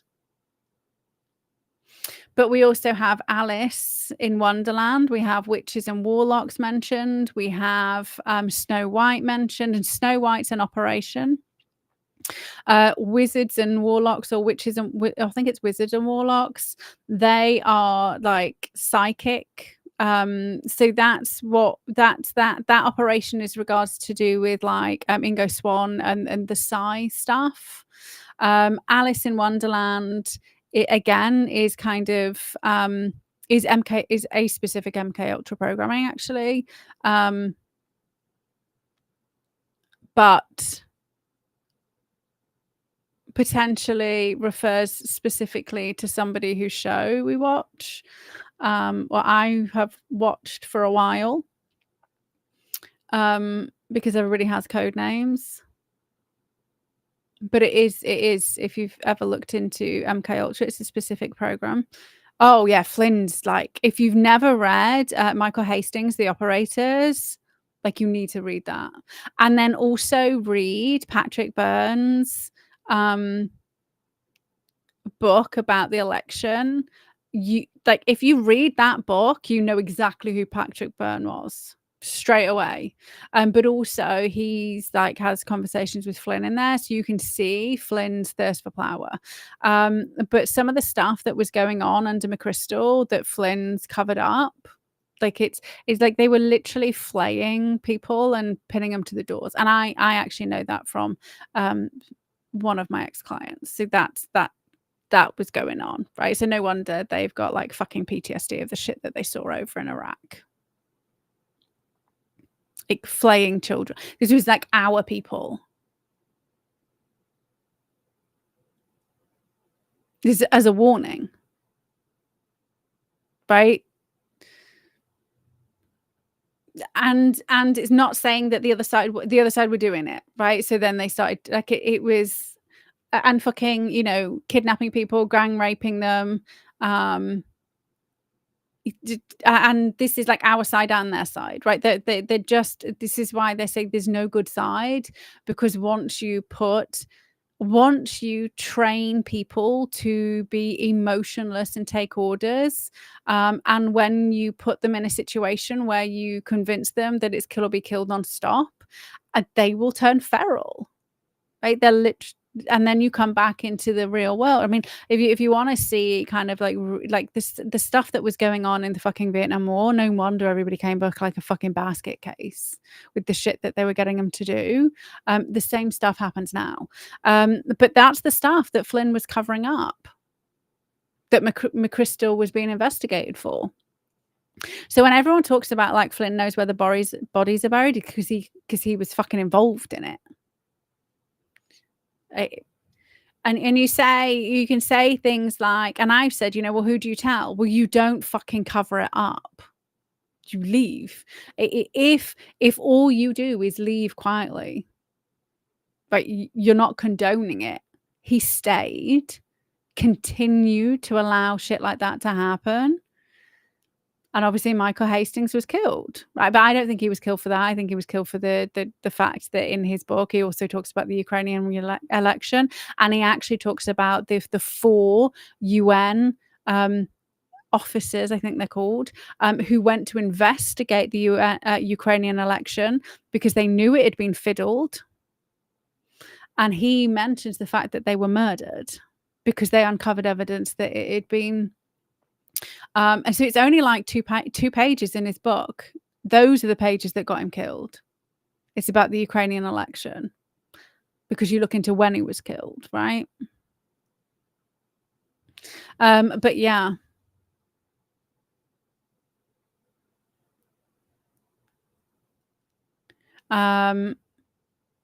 Yeah, I mean, but they're just because they're about the money. Then they were never about... If you're about the fame and the fortune and you get wined and dined and you get told, you can be the head, you'll be like put on this platter, you'll be put on this pedestal. There's people have got egos. I mean, I absolutely have an ego. I'm a human person. I'm a human being. But I'm not... like this side of what is not... this is not me, right? This is not the be all and end all. Like I have a family who I love, right? I have jobs. I enjoy my client work, right? And you can't fucking... I mean, they just keep trying to remove me. But I don't care. I'll keep popping up like a... what is that? Like a... keep coming back like a dodgy fart or something. But that, well, our army teachers, it's the way that we train our armed forces, right? So it's brainwashing. Like there are 7 steps to brainwashing, and then there's like a couple of things that you do to reinforce it. If you look at any kind of military training, that's exactly what it is. So it used to all be done by fear because you would get shot for being a deserter, but now they just fucking... and this is why they're all institutionalized, like when they come out. But this is why marriages break down. This is when my dad left. That's when he ended up having an affair and like leaving my mum. I mean, he's married to his new wife, and that was like 20 odd years ago. But he wasn't a statistical anomaly. That is... they now have like... you kind of given a psychologist and a psychiatrist and a therapist for when you leave, because people did their 23 years and then they went back home, like properly home, because until that point, dad was away like all the time for 6 months of the year, right? And you come back home and you come back home to a home where your wife is quite independent because she's had to be. And your children, which were teeny tiny little kids who were doted on you, are now teenagers and they couldn't give a shit whether you're there or not because you're not there for 6 months of the year. So it's like, hi dad. And it's not because you're evil. It's not because we didn't enjoy him coming home, but like, it's not that... so the family breaks down, and it's only when they're forced back into an environment full time and their entire life since 16. For my dad's case, entire life since 16, was being told what to do every single day.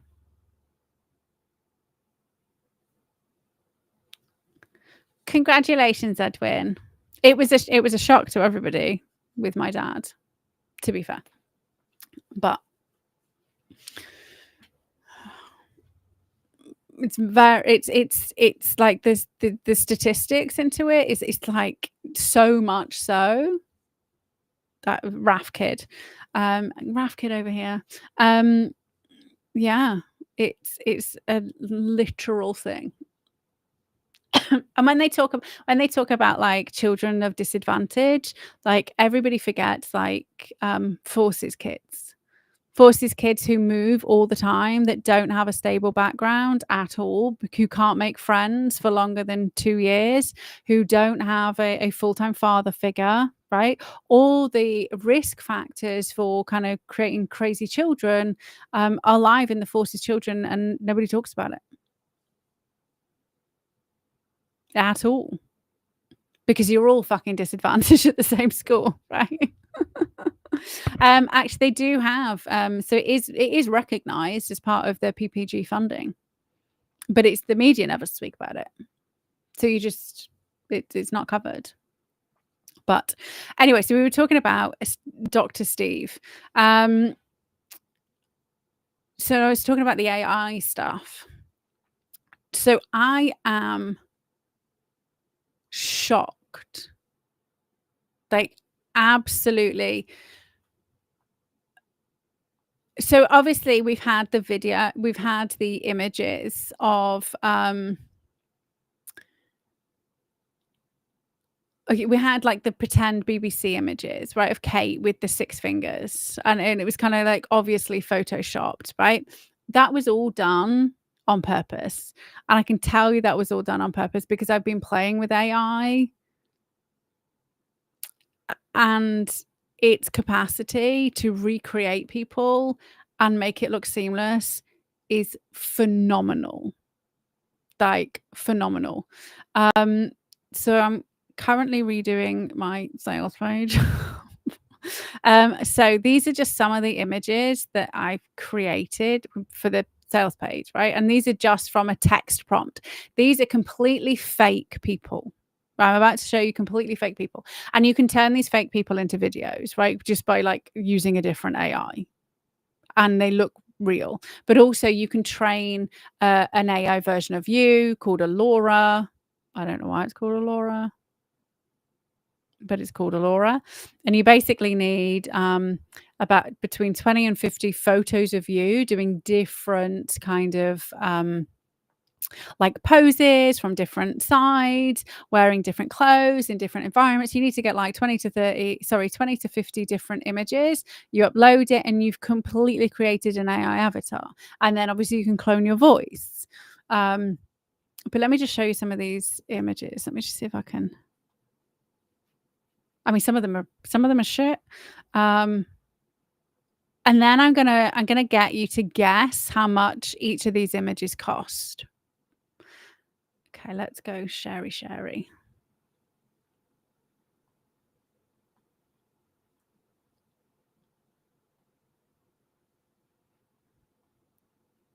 Can you see these full? Okay. So this is a completely fake person. This is a completely fake person. This is a completely fake person with fake people in the background. Those ones were weird. Like they look like fucking like zombie dead people. I don't know what happened. This is a fake person. This is a fake person.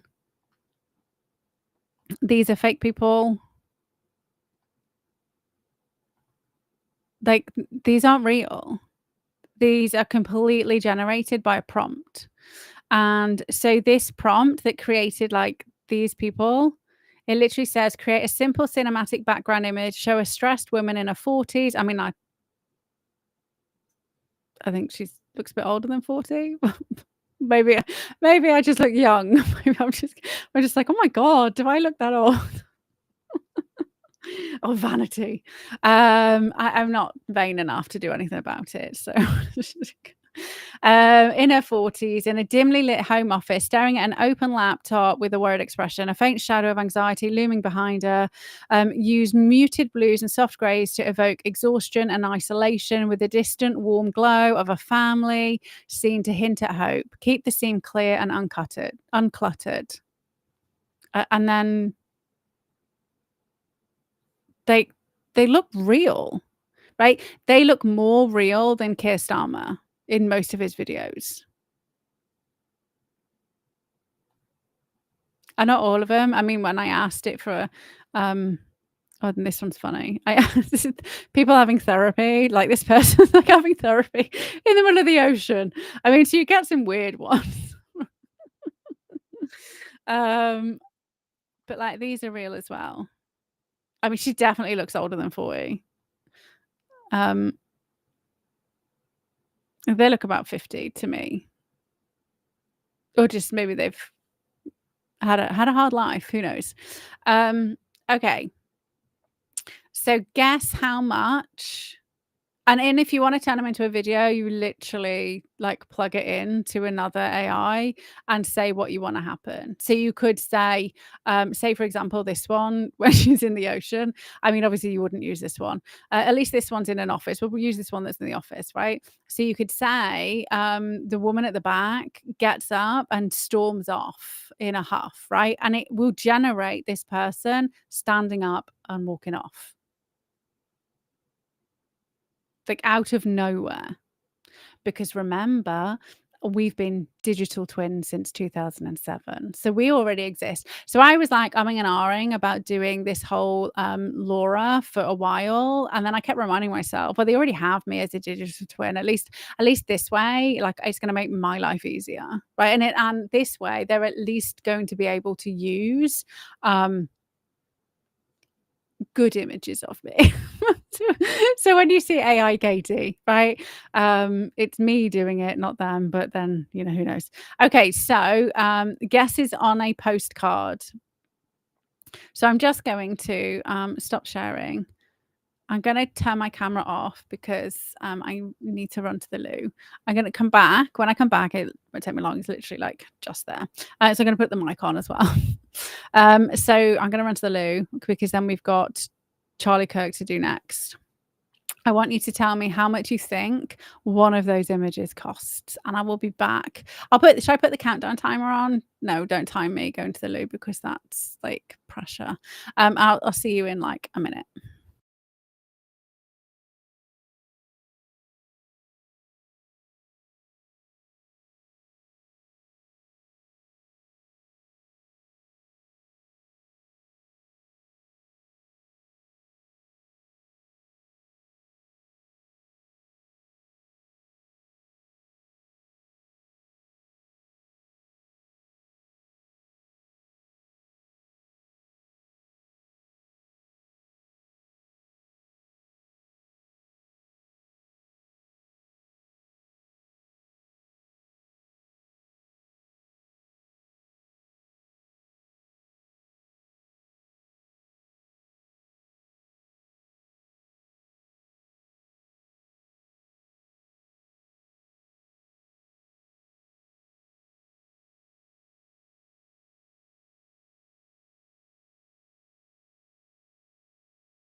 Okay, free in Grok.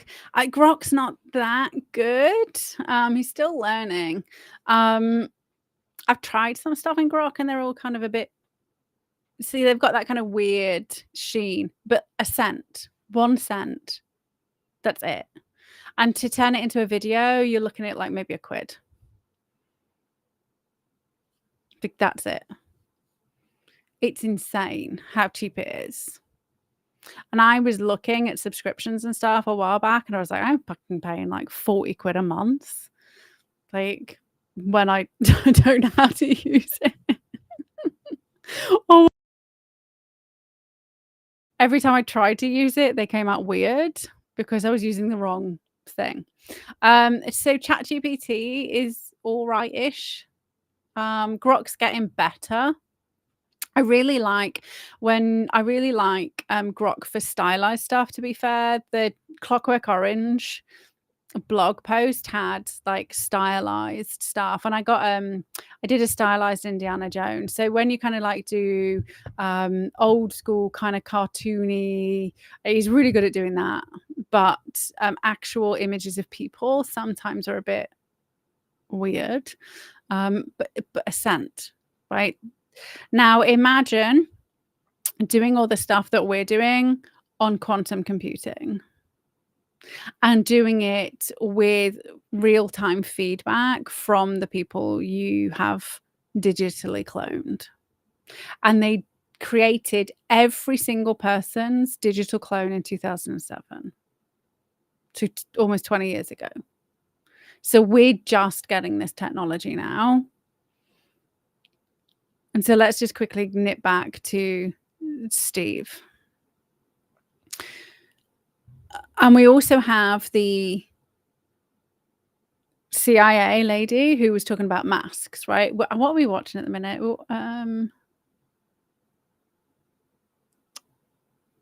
Terminal List, but the prequel.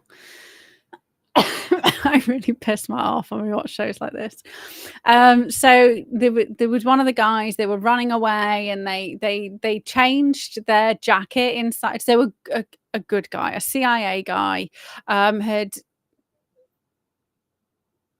I can't remember what they were doing. It's about nuclear codes and Tehran. It's always Tehran or Russia, right? It's never China. So they were running, and they went through what was it called, like a restaurant, and he grabbed himself a baseball cap, and then he turned his jacket inside out because it was one of those like reversible ones, and he went onto the street. And I was like, well, that's a bit fucking shit, because he should have had a mask, because they do, right? Because that's what they do. They literally have masks that they can throw on, and it changes their entire appearance, and it takes seconds.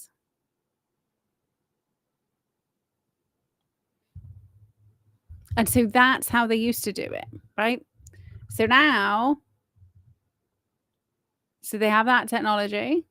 And obviously coming back to Steve and what we're seeing in front of us with regards to how much of it is a show. A lot of it, because they already arrested half of them. We had over 250 sealed indictments in America that everybody forgets about. We've had the tribunals going on since 2020, which is all tied into 9/11, which is the easiest way to round them all up for terrorism against their own fucking country, with Michelle and Obama fucking cheering. But they were celebrating Notre Dame, right? But we also have, who is he? Bush was made the kid say that thing, and he knew, and everybody fucking knew all this stuff was going on. And so you've got all the old school guys from 9/11, and then you've got, so no, we absolutely can't buy a quantum computer, and because we don't have the cooling capacity, do we? Like, we don't have like non-stop free like cooling water to cool it down. But that's what they're using, right? So I think my PC, which is kind of like half built, that I didn't build it, I got somebody to build it. So it's not like off the shelf. Like, I think this is like amazing. But it's still not the same. It still can't process a gazillion things at exactly the same time. So we have to remember, and not all, and some good people will have access to this stuff too, right? Because they're not all, because I have to believe that. I have to believe it. So not necessarily ignore everything, right? But we do have to remember. Okay, so this is where I get into an argument with somebody I do very much like. So while we know there is a lot more going on than we can see. And we can see that through arrests, resignations, little tidbits that come out, people going to prison, people, politicians resigning, all of those things. Because I want you to genuinely understand, they will not resign. That once they are in power, that's it. Once they are heading up the company, that's it. The only reason people resign is because of a scandal. And if we don't know about the scandal, it's because it's not been publicized yet. Doesn't necessarily mean it's not being dealt with yet. Like, there was 800 Met police officers who were suspended for involvement with suspected involvement with regards to raping and abusing children and or women and boys, adults as well, right? For sexual offenses. Like, everybody forgets that. Everybody forgets that in 2020, Germany rounded up a 30,000 strong paedophile ring. The same paedophile ring that people are talking about now, as though it's not, because they never looked. They weren't paying attention then. Everybody forgets that the National Crime Agency and a couple of other agencies were, I think National Crime Agency are the ones who got into the EncroChat system, the phone, right? It's like a Signal and WhatsApp. They got into EncroChat and they were literally watching children being sold, guns being sold, drugs being sold, and all the politicians got angry because that's what they were using. Everybody forgets the 19,000 names from South Korea that were on that list of those fucking torture rooms. That's what the red rooms are, the torture rooms, right? Where you and they do horrific things to other humans, genuinely unspeakable things to other humans that they pay for. And the vast majority of those names are elites, right? Everybody forgets all of these teeny tiny little bits of information where we've actually been hearing about all. And this is why I started doing my shows in 2020, because it was driving me crackers that we're literally being shown all of these bits of information to show the, and it's not patriots are in control, because that's a psyop, because we're in a war. We're still in a war. But we see the pockets of goodness, of infiltration and things being brought down and things coming to light. And then you see we still have the same elite people on the front line. And at some point you have to go, that doesn't add up. So why doesn't it add up? Why did we have like 4 different versions of Biden? Because you had 4 different versions playing him, right? Whoever played fucking Alzheimer Biden deserves a medal. Like, 'cause he did that really well. I mean, unless that was like the real Joe Biden, please stand up, right? Who knows? But and we've spoken about it before, like ear prints, right? Ear prints are as powerful and as unique as fingerprints. So you can use an ear print to convict somebody, and you just like see all the ears are different. And the fact that they make it so obvious with the masks, and you can see like the ripples, you can see the fact that it doesn't fit, right? They have had technology so that you would never know. Absolutely no way you'd know. So the fact that they're showing us enables you to go, not sure I believe all of this. But it takes us, right? So this is everybody who sat back waiting for everybody else to fix it. You'd be waiting a long time, because it's a war. So there's still baddies knocking around. Like, it's not like they couldn't arrest everybody in one go either, because the entire world would collapse, right? Because it's global. So they just do pockets and pockets and pockets, and you do like a fucking normal police investigation, and you arrest a person, you charge a person. In this case, I think they've been executing them because, it's been military tribunals, and then you replace that person and you don't let everybody else know this person's gone, because you then can catch everybody else. And everybody who says that they are on the side of the people, and I'm just going to throw this out for the 400th millionth time, who says they're on the side of the people and starts spouting Trump let everybody die because of COVID, they need to go and pay attention to what Trump was saying back in 2020 when he was saying, don't get tested. You don't need to get tested. You don't need a vaccine, but if you want a vaccine, have this one. But actually, you can have my protocol completely free. This is what I used when I went into fucking General Hospital. I'm making it free. I'm making the so it's not his fault people didn't listen, right? We cannot blame one man for people being dumb and stupid. We cannot also expect one man to fix everybody's problems. How many of you tried to tell your family members and they ignored you? Trump's no different. So I just wanted to point that out again and again and again. And there's no way he could have said, oh, please don't take that mRNA vaccine because it's going to fucking kill you. Because he tried to say about the Wuhan lab and he was told he was insane and it's a conspiracy theorist. He tried to tell people about fucking whatever it was, and they turned it into Trump saying drink bleach, which, chlorinated water. And they never said drink chlorinated water. He literally had a doctor in the room and he mentioned light therapy, and they use blue light therapy to get rid of virus. It's well known they do this thing. And so everybody spun everything that he said. So anybody who's awake and says that he didn't stop anything, he did everything that he could do. He did save billions of lives. And the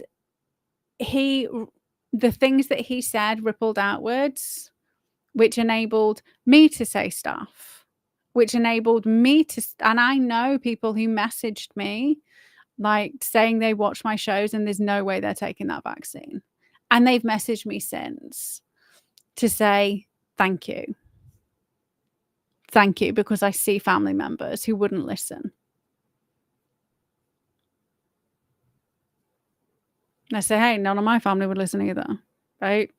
But it's not your job to force anybody to do, like, free will is paramount.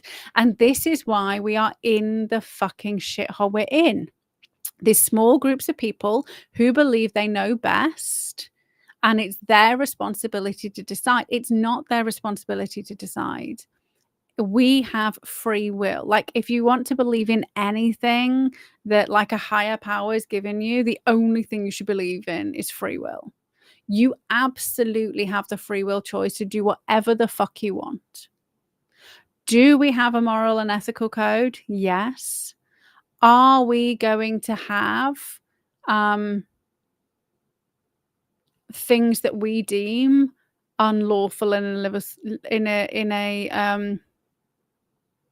our society? Yes. Can you break the law? Absolutely. It's your free will choice to do so.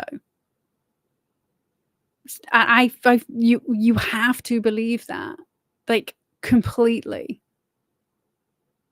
Because if you don't, then you're as bad as the cabal. And this does kind of like get us nicely onto Charlie Kirk, actually. I never tested, ever. Never wore a mask, never tested, never stopped doing anything. Had an operation. I had an operation 2021, actually, while we were still under fucking that traffic light lockdown. I didn't wear a mask, wasn't jabbed, still had an operation. Wasn't treated like a pariah. It just said, no thanks. I have capacity. I created that letter for everybody to use. I know other people who used it and they had operations and they were in hospital and they were fine, right? Because it was a choice. Like, we have it in our law that if you are deemed to have capacity to make your own medical decisions, unless this is why they tried to change it to one person, right? Unless two people say that you don't. And you are lawfully allowed to make a decision which is deemed unwise. It doesn't matter. If you decide you're not going to, that's it. It's your choice. Looks like I've got a really weird fucking, like I've fallen over and banged me shit. I haven't. It's just the light. I mean, I have got bruises all over me, but that's just the light.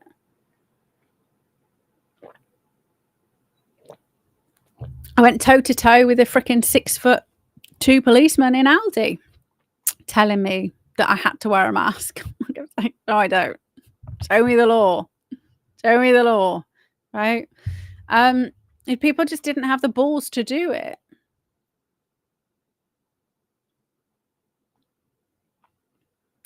So, but you have free will choice, right? So it's not up to me to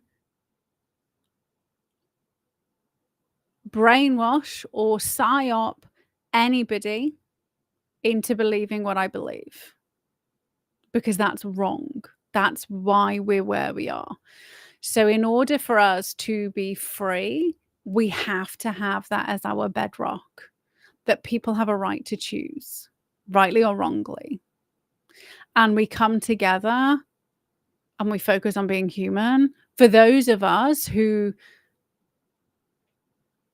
decide that we want to be good people, you have to start measuring everybody against your own, like, you have to measure everybody up against yourself, right? And again, I'm going to say, stop being a fucking hypocrite, because this brings us on to Charlie Kirk.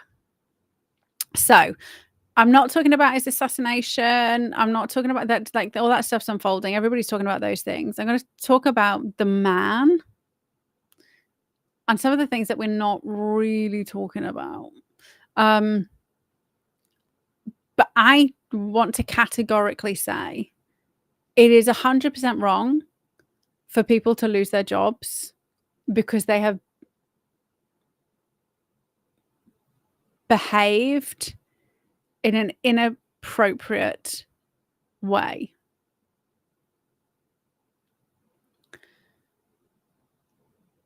It is morally reprehensible celebrating somebody's death. However, that is their free will choice. Everybody and I say everybody, the same people who want these people doxxed. I've seen people like fucking making a list and doxing them. That's wrong. The same people celebrate when terrorists, like so-called terrorists, are assassinated. And you can like fucking go, if you want to go through like almost 70,000 tweets, you can see that I've said, if Trump is going to go and assassinate people in other countries, then he has to expect that he will be a target for assassination. And it can't be a shock, right? Because if it's okay for you to do it to who you deem your enemy, it's okay for your enemy to do it back to you, right? Because there can't be one. This is where justice needs to be blind, right? It's if it's okay to do it, then it's okay to do it. Otherwise, we have this elitist fucking divide again. It's wrong, completely wrong. It's wrong to celebrate anybody's death. But you can't, I say can't because you absolutely can, but you shouldn't be penalizing one group of people because they have a view that's different to yours when you would do the exact same thing. And lots of people would do the exact same thing. And they did do the exact same thing when the Queen died. right? When they find out Hillary Clinton's been assassinated or executed, or how many people in the, I know in the UK, I'm going to speak about in the UK, keep saying that we need to bring back hanging, and you'll cheer when, you know, Starmer's swinging. But how is that any different? It fucking isn't. Either you believe it's wrong to celebrate somebody's murder, or you don't. You can't just say it's wrong because I like that person, because you're a fucking hypocrite and you need to grow the fuck up. And that's not how we're going to bring about a free society. I absolutely agree with freedom of speech. Even the most horrific speech deserves to be out there. There's a difference between speaking and inciting. We went through incitement to commit a crime, right? Which I wonder with the COVID jabs can be prosecuted under incitement. The media. But so the stuff at Glastonbury, right? So that fucking dickweed who was chanting death to the IDF was actually chanting about the extermination of everybody in Israel because they have conscription. So everybody has, I'm pretty sure everybody has to do at least 2 years. So that's not just the soldiers, and that's incitement to commit a crime, because killing somebody is a crime.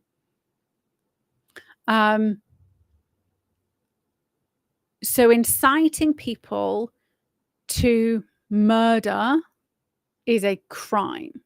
That's what Lucy Connolly did. That's why I've said since the beginning, she deserved to be arrested and convicted for a crime. Did the crime fit the punishment? No. Did they use it to psyop us all? Yes. Like, that's not the point. She incited people to commit a crime, a morally reprehensible crime, i.e., regardless of what these people have done in these, you know, regardless of what anybody's done, either you believe it's okay to set fire to people and who are like set fire to people alive, or you don't. You can't just do it for one pocket of society. Hey, Pen. Yeah, don't worry, Edwin. I see everybody doing it, and I think we need to stop, right? One of the things that I genuinely try to do is not be a hypocrite. Like that's my, and actually that all came from working with my clients, because I was getting my clients to do stuff and I wasn't doing it myself, and I hadn't actually cleared through a lot of my trauma, and so I was still struggling. So in 2018, January 2018, my New Year's resolution, January 2018, was to not be a hypocrite. And then I put myself through my own like 12-week program, and I did every single thing. And that's why I'm so healthy now, right? Because all my clients were getting better results than the way that I was kind of experiencing life, because I was being a hypocrite. I was helping them with their stuff, but I was like, oh, I don't need to do that thing, even though I knew that the reason why I was telling myself I didn't need to do that thing was because I didn't want to, right?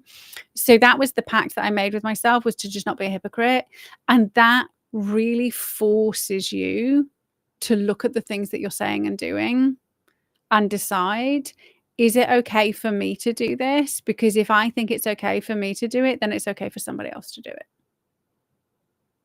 And if I don't think it's okay for somebody else to do it, then I shouldn't be doing it. So this is why I always say to people, it's okay if somebody like fucking screams and shouts at you, because they might be having a bad day.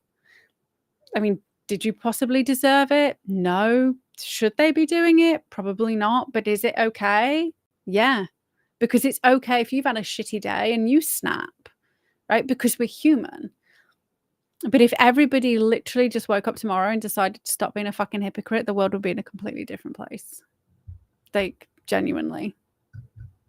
Oh, it's because I'm mirrored. That's why I'm really confused by where the microphone's going. So why don't we just make a like,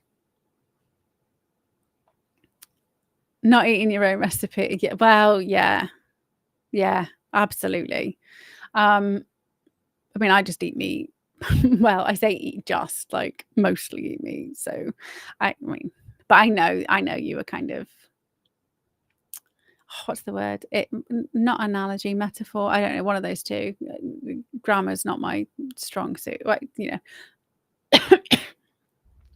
missed that as RAF kid days, right? Never learned it as a child, and then you just learn to write and you don't understand those things because you never relearn them.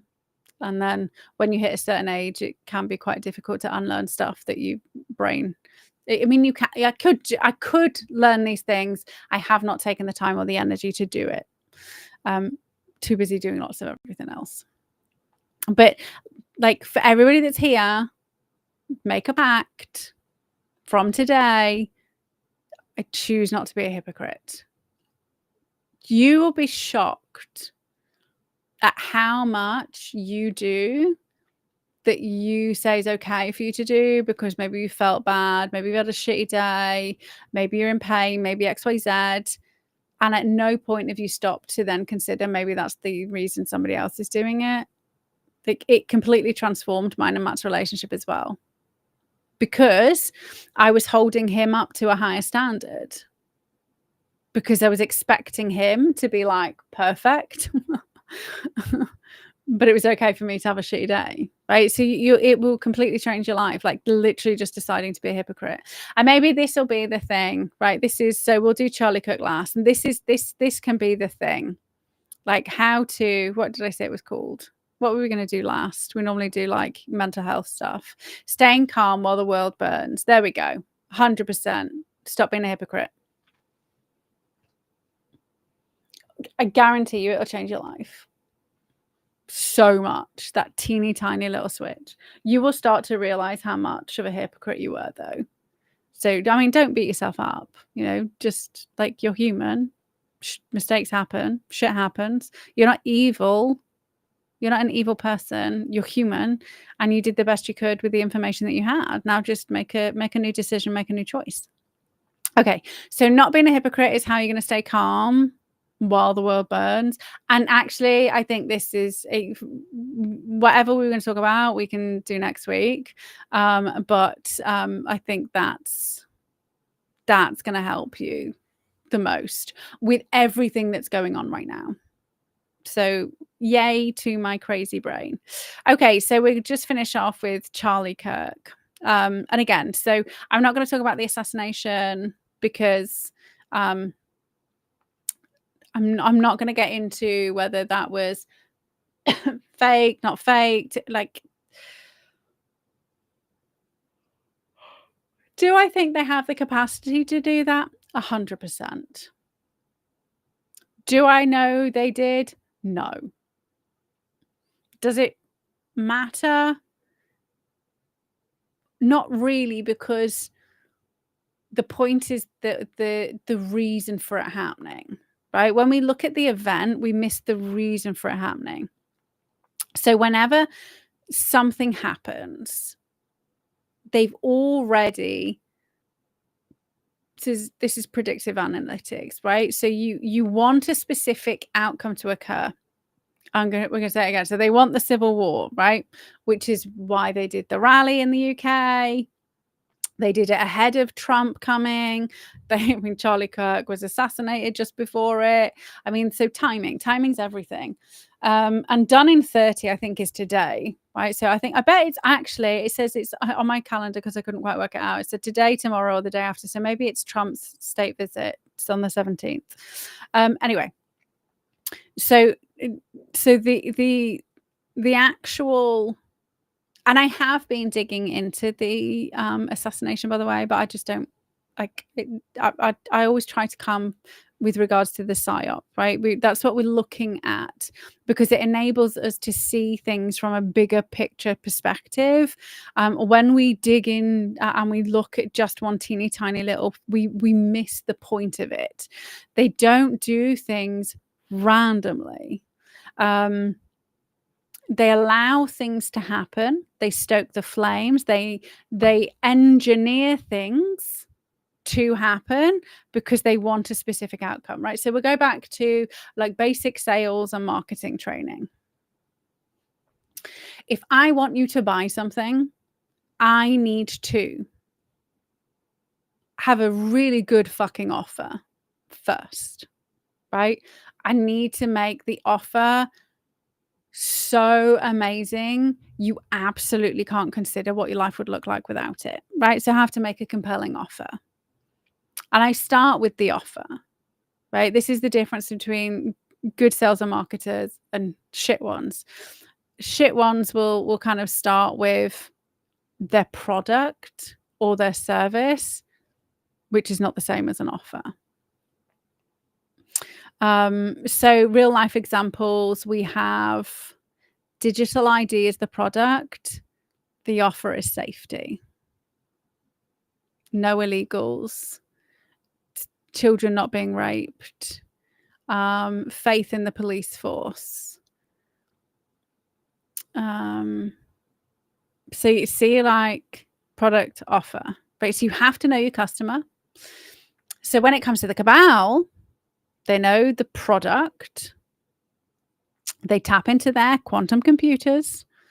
How do we make people, because they have our digital twin, accept this thing? And they tried before. They tried multiple times, right? So we had Tony Blair trying in 2007. They tried with Maddie McCann. They got us to kind of tag the dogs and the cats.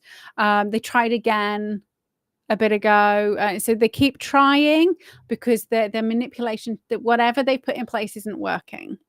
So we have all of this information that's all being used by the quantum AIs. That's not the AIs that we have, predicting how to get people to buy into this thing that we're selling. So you start with the offer, and then it'll say, right, you need to sell them this in order to kind of, you need to sell them this entire offer to give them this to sell your product. Right? This is how they need to feel. This is what they need to buy into so that they accept this thing. And then they work backwards. And so because everybody's been in a heightened state of fear, and because people are very anti the things that they're bringing in, there's no way they will kind of do, so there's like a great big promise, like they're just going to talk about like two like basic sales and marketing techniques, because these are the ones that they were using in COVID. So which is why I was like, why are they selling me fucking COVID? Like, which is how I woke up in April. I say woke up, that's how I woke up to the COVID con in April, with the daily fucking doomsday media thing. And I literally was like day 4, Matt came home from work and I was like, have you seen anybody drop dead? He was like, no. And I was like, did anybody you know dead?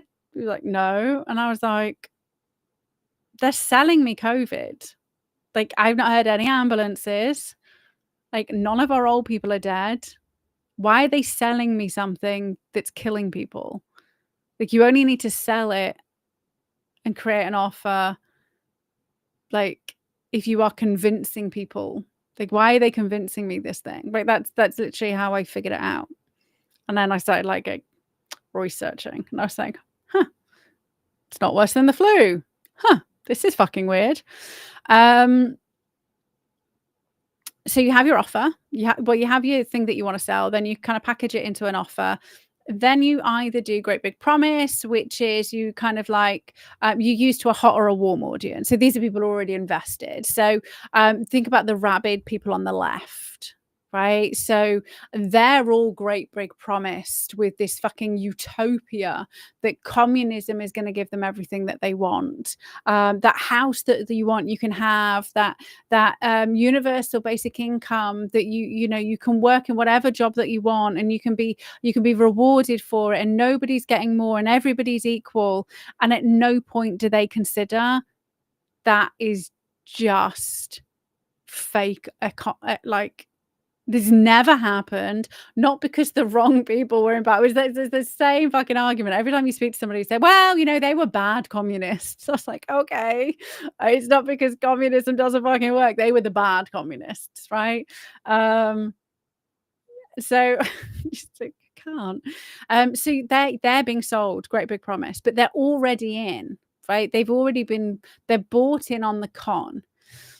But they've been problem, agitate, solved about capitalism, right? Capitalism's the demon, right? So for all of us, if you look at COVID, that was problem. So PAS, so problem, agitate, solve. So the problem is this fucking virus that we have that's killing people. And we're going to agitate it by telling you that even when you're asymptomatic, you're fucking killing people. Like just by breathing, you don't even know you're killing your own relatives, right? That's where all is, because you kind of went from there's a fucking virus, we're going to like slow it down, which never made sense. If it's got a 14-day incubation period, surely you need to shut the country down immediately for 30 days. And then you should capture everybody. And it would have to be everybody, right? This kind of like some of you are key workers, and the key workers who are going in and out of the hospitals are the people who are then going in and out of the, like, just, I can't deal with the insanity of people's free will choices during the COVID years. Anyway, so then they had to make it worse, right? Because we were like, well, it's fine, I'm not ill. Like, because that's normal. That's standard. If you're not ill, you're not a threat. No.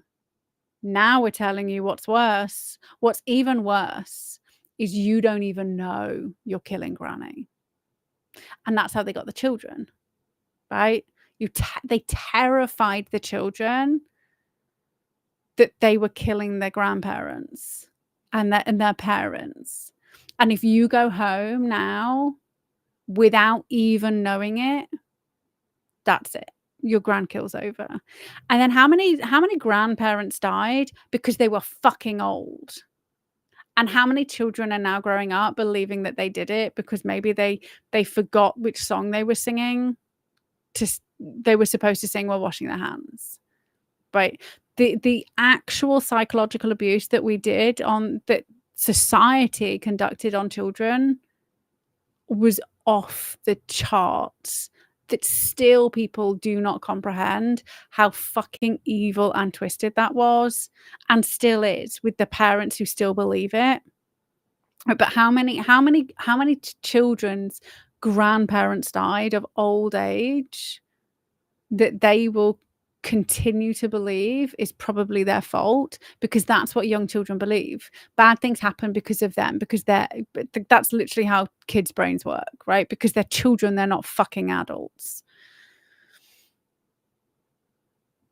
So, problem, virus, can't see it, circulating, USAID, money, and Voice of America showing everybody that instantly people are dropping dead. People did start dropping dead, obviously, by the vaccine, but it was, they'd already planted the seed, and seeding and salting is obviously another fucking sales and marketing tactic. They're going to plant the seed now of something that you believe is just completely so fucking out there. But when it happens, you already know it's going to happen because you've seen it before. So it's obviously really happening, and it's obviously happening because of this thing that they've told you it's happening about.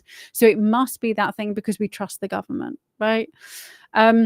So you have your problem, then they agitate it, and then they solve it. So you have people like David Icke who renamed this problem, reaction, solution. It's a sales fucking technique called problem, agitate, solve. Right? And when we stop using the actual terminology, you become a fucking gatekeeper of language.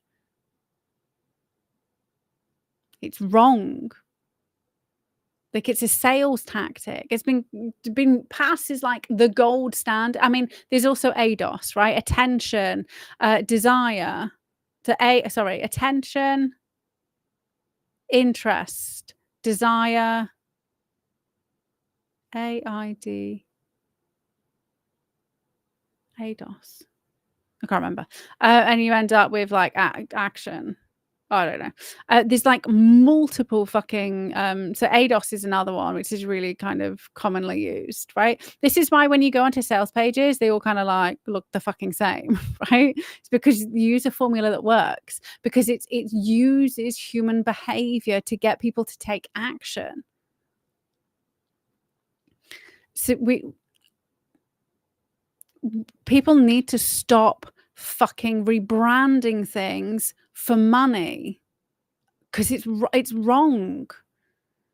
So the next time you catch somebody saying problem, reaction, solution, like, you need to fucking correct them and say there's no such thing as problem, reaction, solution.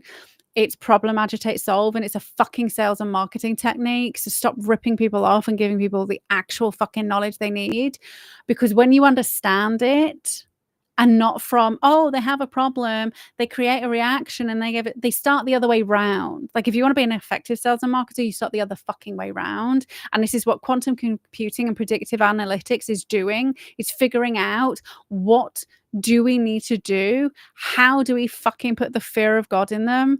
And then we know they're going to do it. So why are they going to use problem, agitate, solve over great big promise? Because when you're in a fear state, your brain shuts down. Kind of. The most simplest way to describe what happens is your capacity to think logically, your reasoning skills. They don't function as well as they should. You are more likely to accept the solution that somebody gives you because your brain can't function in the way that it needs to.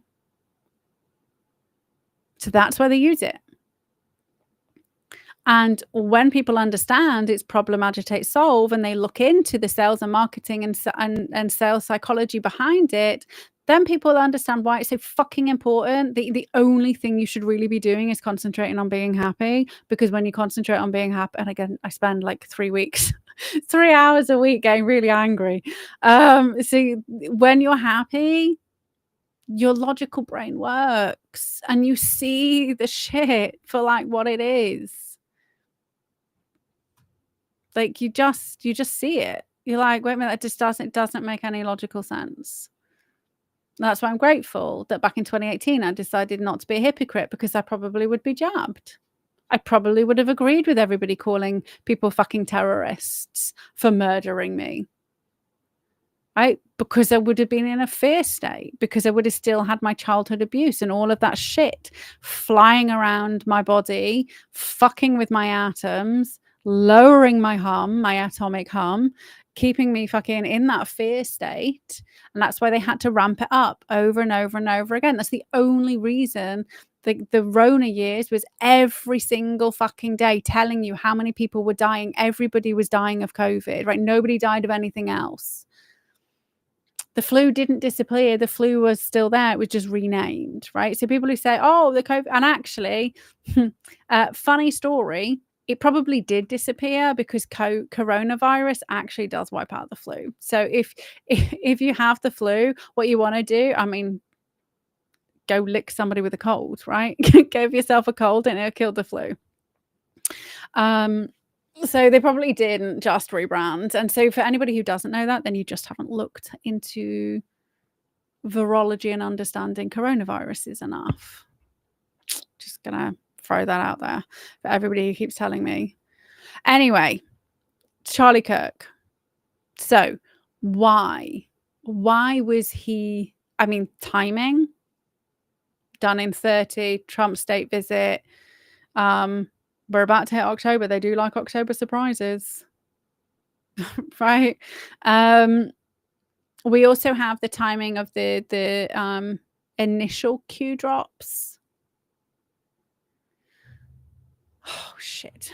I'm sure it's November. Oh, there we go. Q. Oh, is it not going to let me open this? No, I can still get this one. 2 seconds and I will share these with you. 1st of October. Oh no, 28th of October. Number 1, October 28th. I just share. Look. I can't see me. There we go. That's what I wanted to do. I wanted to make it big for you. So the first one, HR6 tradition already in motion, effective yesterday, with several countries in case of cross-border run. Passport approved to be flagged, effective 30th of October. 12:01 a.m. Expect massive riots organized in defiance and others fleeing the US to occur. US military will conduct the operation while NG activated, National Guard activated. Proof check. Locate a National Guard member and ask if activated for duty. October the 30th across most major cities. But so that's the October 28th, right? Where's the National Guard? Just gone into Chicago? Like, what is Trump rolling out? So this has already been done, but we're about to see it play out, is what I believe, right? So this is timing. This is why we're looking at this, because of timing. And I've been saying since episode 1 of these, and since probably episode 1 in 2020, civil war. They need war because they need you distracted, and that's what they do. They in history. I mean, they obviously want only 25% of the world's population to be alive because the other 75% are surplus to requirements. So it's an easy way to murder people, right? Is you just get other people to kill each other, right? Really easy way. Like you don't have to worry about doing anything because you just stoke the flames and they're too stupid. They will kill each other. But see, do you know what I mean? Like there's no queue. When does it first come? It's quite late down. Quite late. Yeah, look, we're on to... Right. Still, like, not even 53. There we go. Here. First one is November the 2nd, post 61.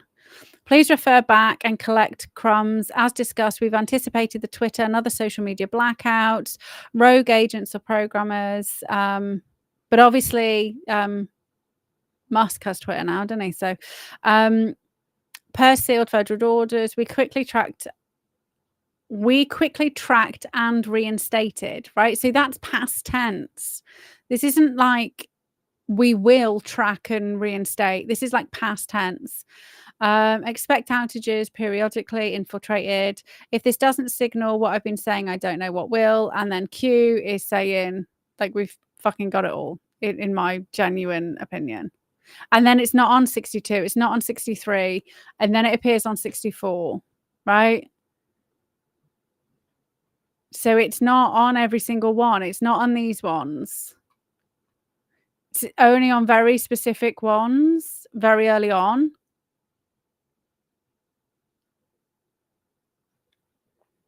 And then it kind of gets infiltrated and like, so it's not on this one either.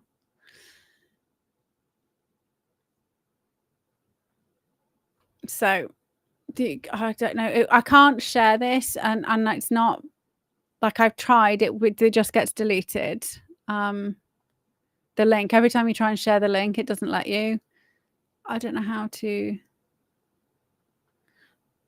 Oh, I know. Actually, wait. I know how to do it.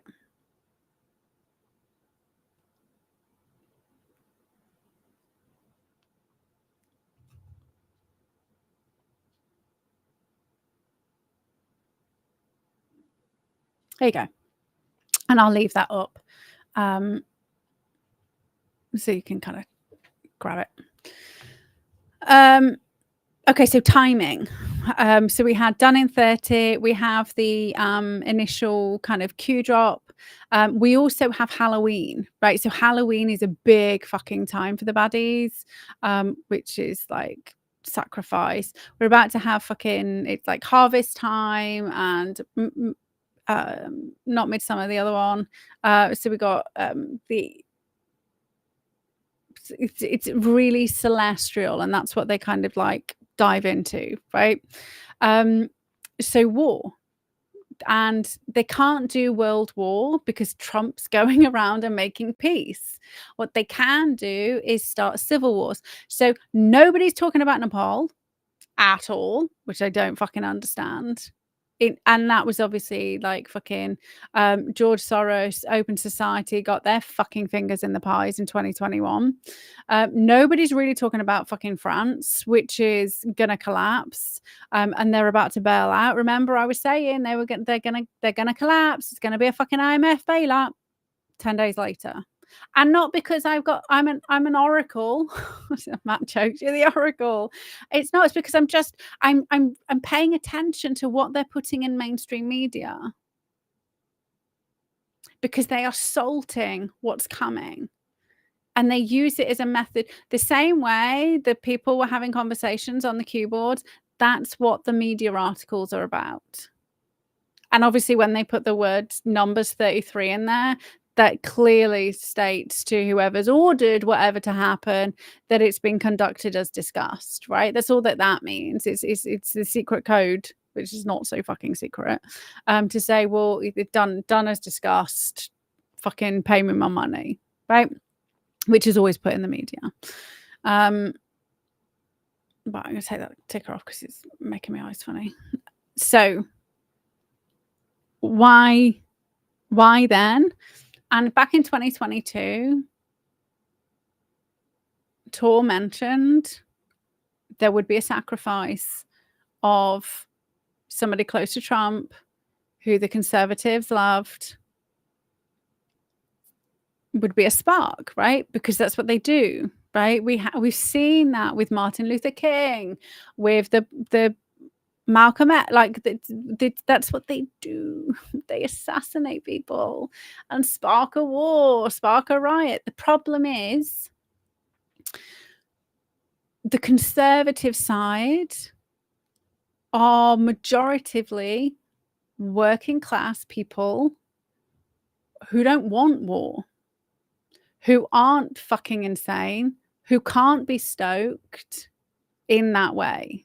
Right, which is what happened in the what just happened over the weekend. There was too many normal people, and when you have normal people in a crowd, so it's energy, right? So that's why they do all that shit. That's why they have the music. That's why they have the chanting. It's why you have fucking insane people in the military.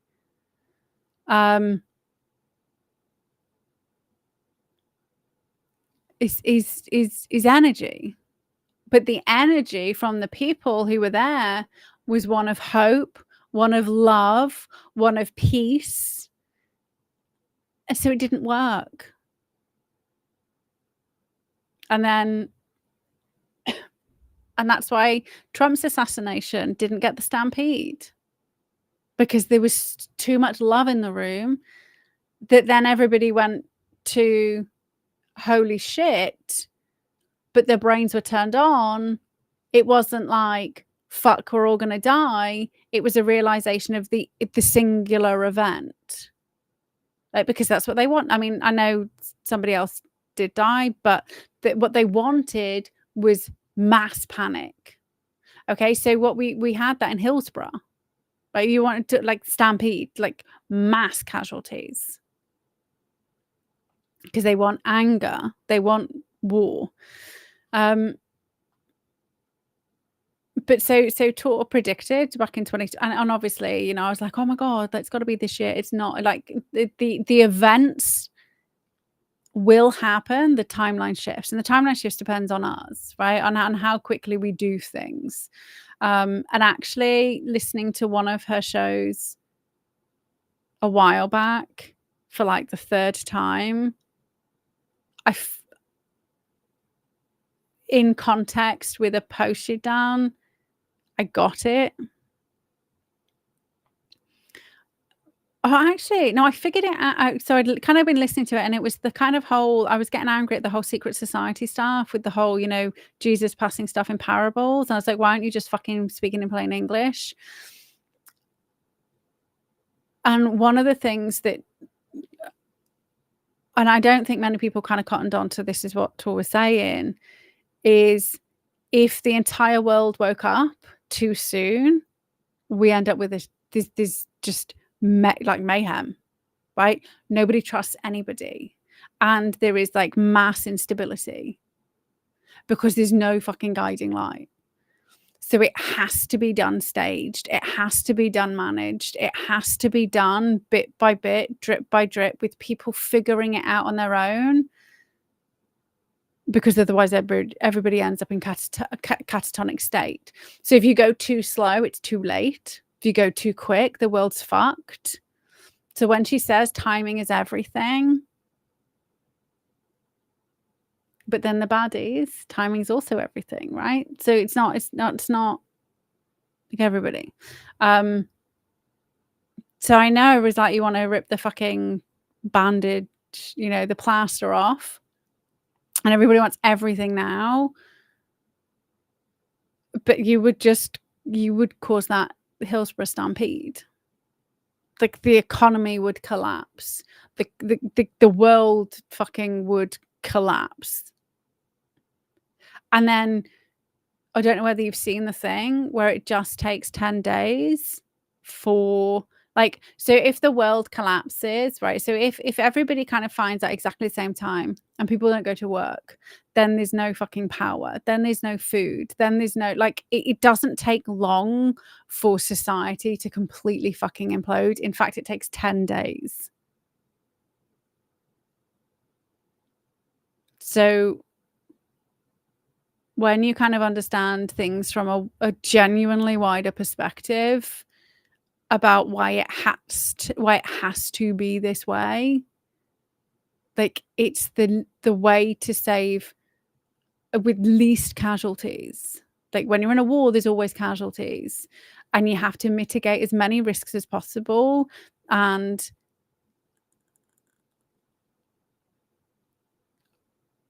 you can't.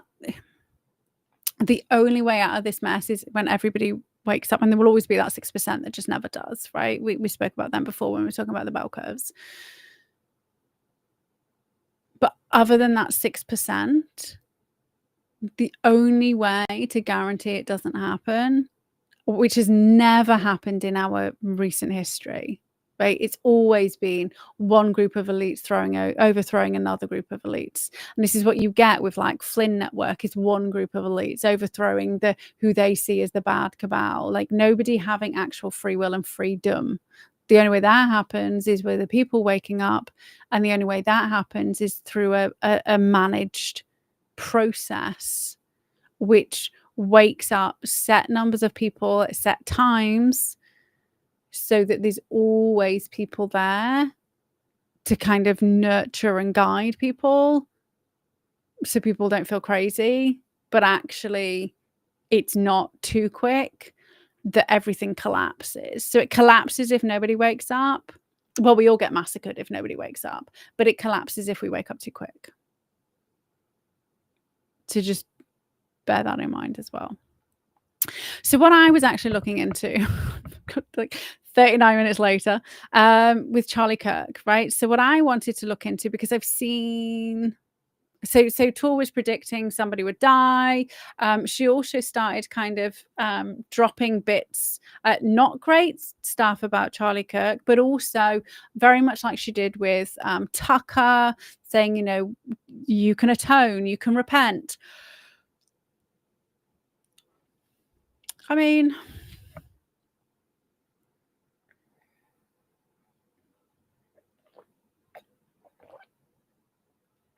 I'm not convinced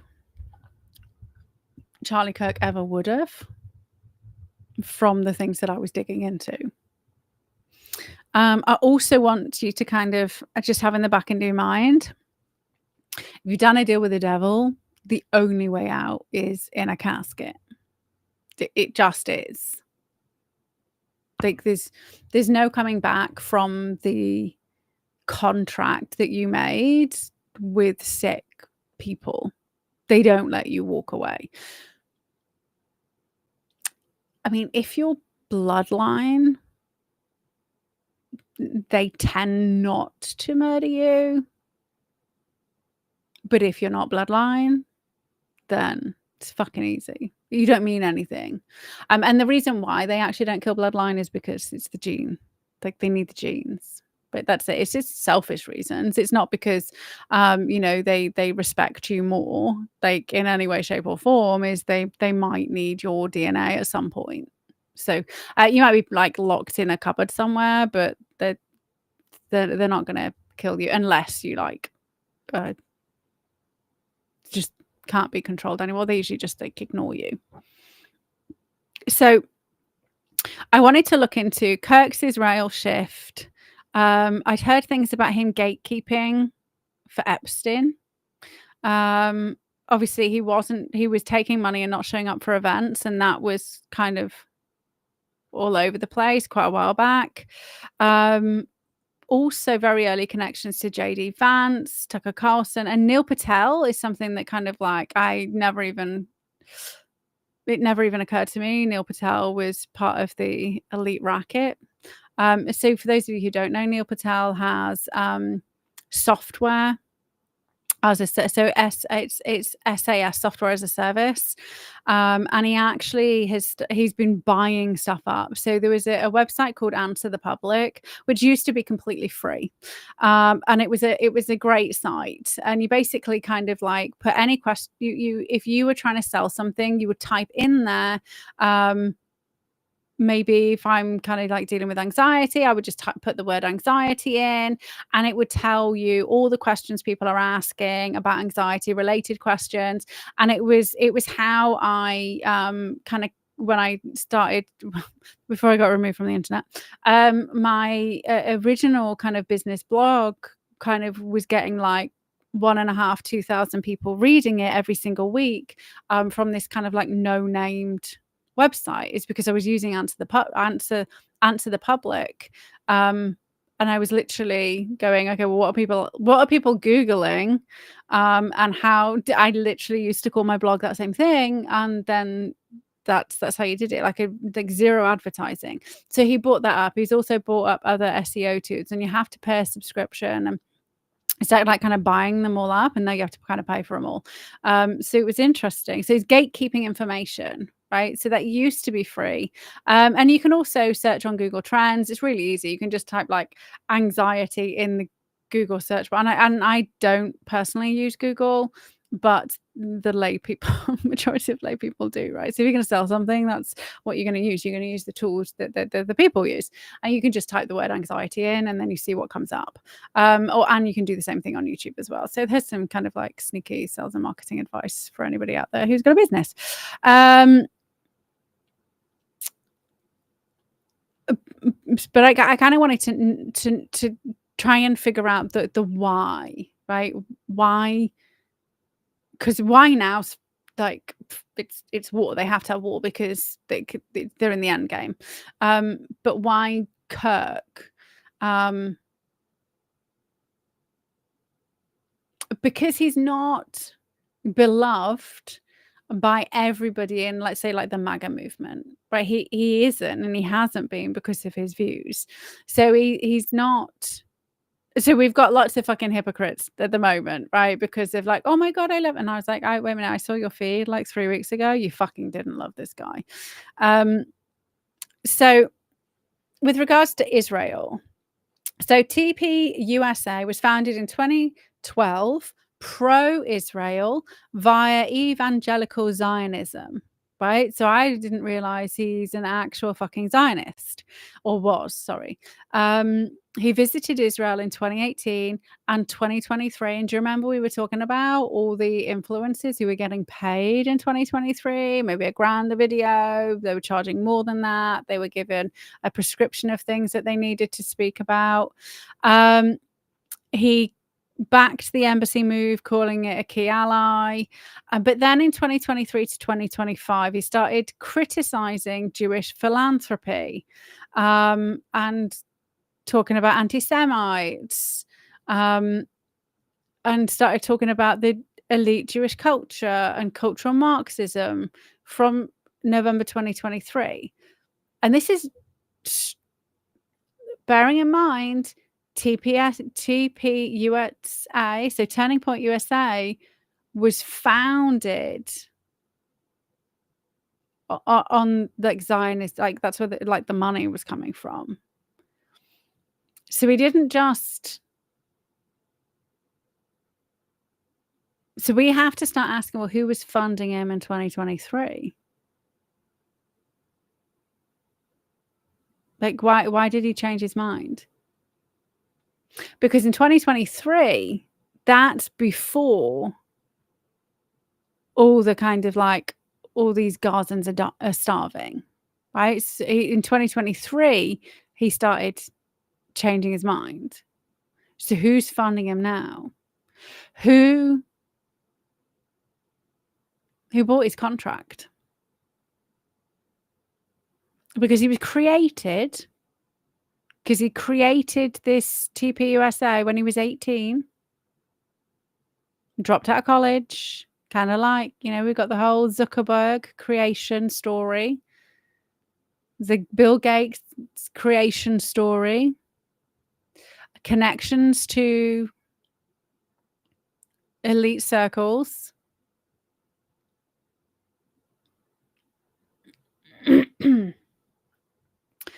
Started saying, you know, if I die, it's Israel who's killed me.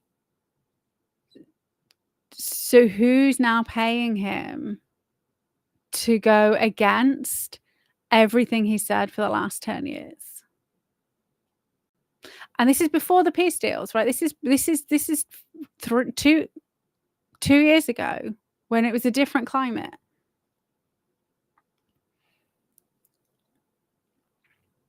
So now everybody's blaming the Jews. Everybody's blaming Israel. And actually, Spooked Blog says it was a Mossad hit. And I probably was. But who does this serve, right? Do you remember we were saying, well, I say we, me yammering shit. Do you remember I was saying that it's been Iranian bots stirring up the indie ref in Scotland? Who does it serve? Well, it serves Iran, Palestine, ISI, the global elite, to hate the Jews, right? So now you have the Muslims, they already fucking hate them. Now you get the Christians to hate the Jews.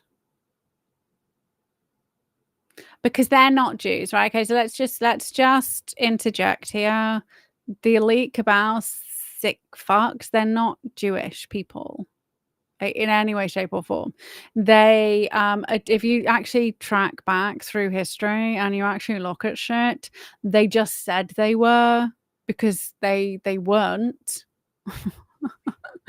They just said they were, because they were facing persecution. So the people who are the elite, they're not. It's not the same, right? It literally in the like mid 1600s, early 1700s, they literally they just changed. They changed their names. The same as people now in you know India, places where they are being fucking persecuted for being Hindu, will convert to Islam. They're not really fucking Muslims, and Christians will convert to Islam because it means that they're not going to get beheaded. That's what happened, but they're not Jewish. If you think they are, you don't know any Jewish people. But this is why. So why do we need him turning against Israel? Why civil war? Right. So everybody's focused on the Christian side, but who are the Christians going to blame? Because you have to have a baddie, right? This happened to a patriot, where Israel did it. because he was turning against them. So who was paying him to turn against them?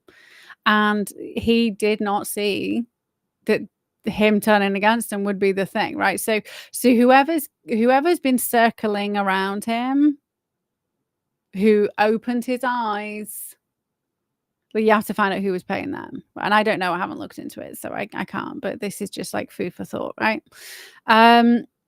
So in July 25, because I was asking about Epstein, I was like, well, wait a minute, it's Laura Loomer who was saying that he was gatekeeping for Epstein. And I was just like, wait, what?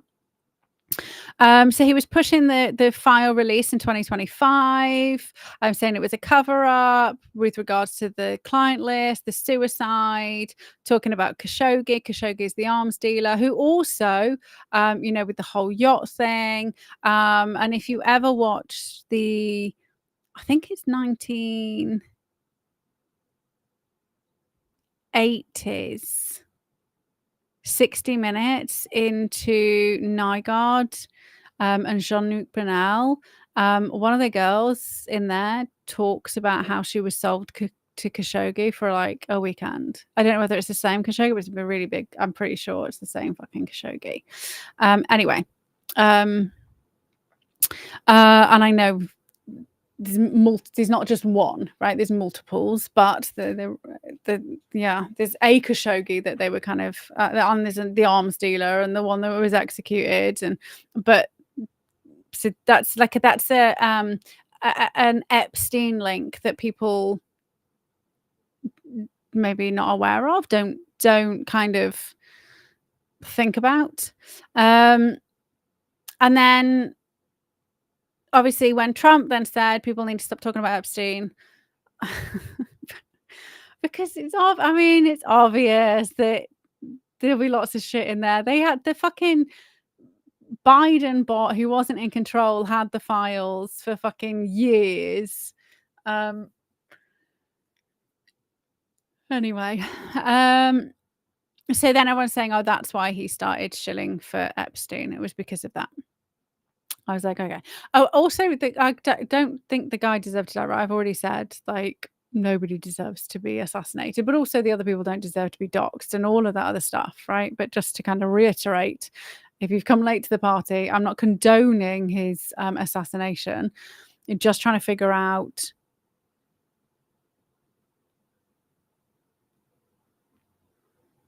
what the why will look like, right? So we know the why will be the Civil War, but what were they hoping to spark? And it's to get the Christians up in arms against the Jews. But they're already fucking doing that because everybody's like just obsessed with that already anyway, right? Over and over and over. There's the Jews that are doing it. And I'm like, oh my God, really isn't. It's a fucking group of evil people pulling the fucking puppet strings. Anyway, and you will get sick and twisted Jewish people, the same as you get sick and twisted Islamists and Hindus and fucking Buddhists, and because the fucking Dalai Lama is a fucking pedophile, and Catholics, and like you get sick fucking people. Okay, so taking money for events but not showing up. So he had a £400,000 a year TPUSA salary, £50,000 to £100,000 speaking fees. It's Reddit was talking about loads of no shows in 2020. There haven't been any lawsuits. But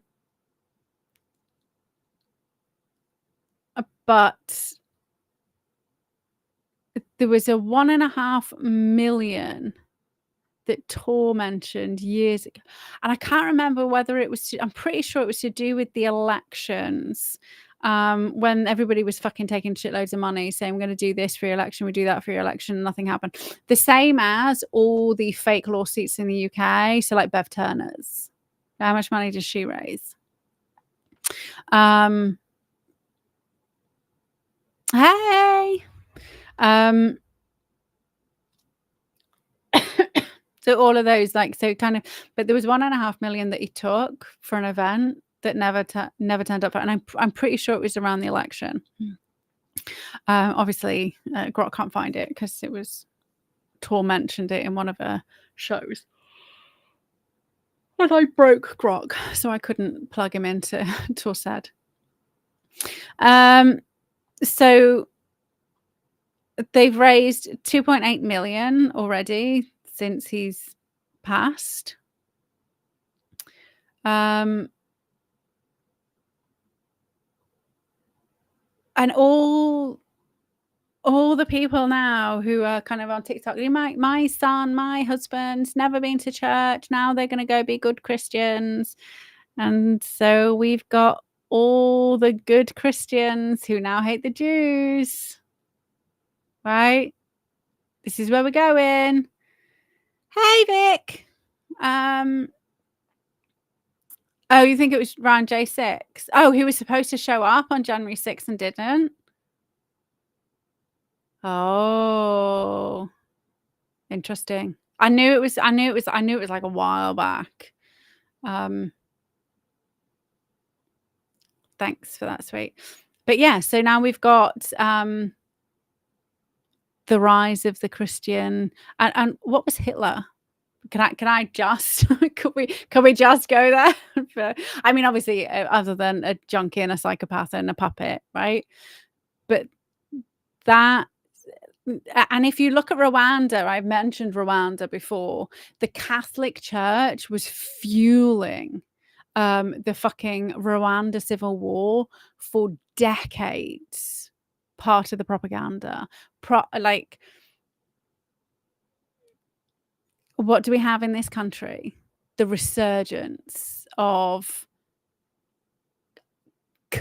Catholic control, right? We have people fucking, if you the liberals, right? If you said to a liberal there's only two genders, they go fucking insane, right? You say to somebody who says in Jesus's name after everything, Jesus was a kiddie fiddler. See how they fucking scream, right? And yes, we kind of like, for those of you who've just dropped in on that conversation, there's a whole fucking video about that. Different times. He was brought up in a cult. I retract. Child trafficker, not fiddler. I was using prepubescent sperm as an antidote for the drug. So I don't know. Are you a pedophile if you're... But maybe they were just jerking themselves off and it was in a cup. Maybe we can just believe that. Anyway, but so so we have the resurgence of this. This is what it's doing. Is it's further dividing, right? And not in the way that everybody's kind of like, everyone's like, oh, it's bringing everybody together. It isn't bringing everybody together. People are now becoming more hardline Christian, right? And if you're more hardline Christian, you're more anti-Jew, you're more anti-Muslim, right? And I'm going to go back to the story of me being 12 years old when my Sikh friend's grandmother passed away, and she was my best friend at school.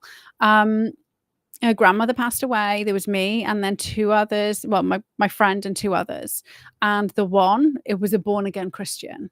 And I mean, like, she was not brought up in any kind of Christian household. All of a sudden she decided, and for some reason, after one of the RE classes, and I kept going to them going, these guys are off their rocker. Anyway, so she decided she was going to head to church and she became Catholic. And at 12, right? So this is like children. My Sikh best friend was really upset because she had a really good relationship with her nan. Like, it's kind of like, you know how some people have like their nans as their mums. No, she loved, don't get me wrong, she loved her mom and had a good relationship with her, but her nan was like, they were like, had a really close relationship. And so like her nan passed and she was kind of talking to her girlfriends about like how, because she was really upset. And I'm not going to name names, but the born again Christian just said, well, it doesn't matter because she's going to hell anyway because she's not a Christian. And that ideology is there.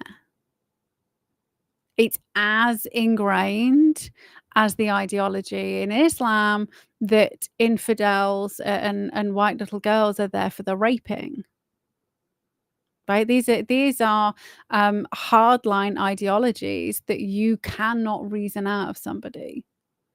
So what else do we have? Not only did the Jews kill Charlie Kirk, they killed Jesus. Everybody throughout history has tried to wipe them off the face of the earth. There must be a reason for it. Maybe Hitler's a good guy. Have you seen that one? See the resurgence on the Christian side that we've been lied to about Hitler. Maybe he got it right. Maybe he was a good guy. So you have to see all of these fucking little teeny tiny spiders web, like, and you start to see what's really going on. This is why I don't agree with any religion at all, because religions are a method of control. So as the governments collapse, religion will take control because people will need to feel safe. People will need something because they're in that fear mind, because their logical brain's not working.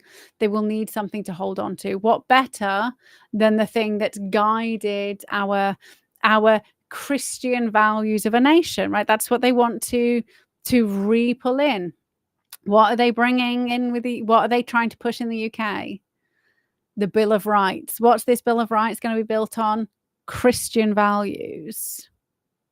What do we need to do? We need to make sure we put Christian values back into the schools. This is just stoking the flames of war. Like 100%. Like militant. Like I have met more, and because of where we live, more I was going to say evangelical Christians. What do we also have? Okay, so with Charlie Kirk, right? So we have he was a Mormon, right? The links between the Mormons and the CIA and the LDS Church. And you want to know what goes on in the LDS Church?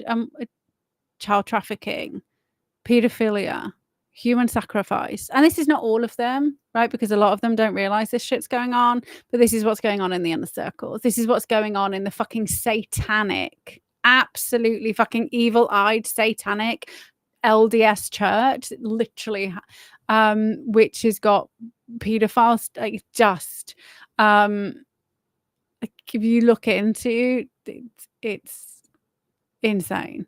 So Utah, right? As soon as I saw Utah, I was like, oh, there we go. So if you, and so this is why plausible. The phone call is the thing that set it off, right? Because of the person, because of the history of the church, just, and this is why I'm being a lefty is crazy. Like that's really confusing for me. But I haven't looked into him. But okay, so we're gone off topic a teeny tiny bit. But this is what they're pushing. They're pushing. We now have to stand behind Charlie Kirk, and the only way to do that is by being a Christian. If we don't stand behind Charlie Kirk, we're going to fucking lose our jobs. I'm going to be doxxed.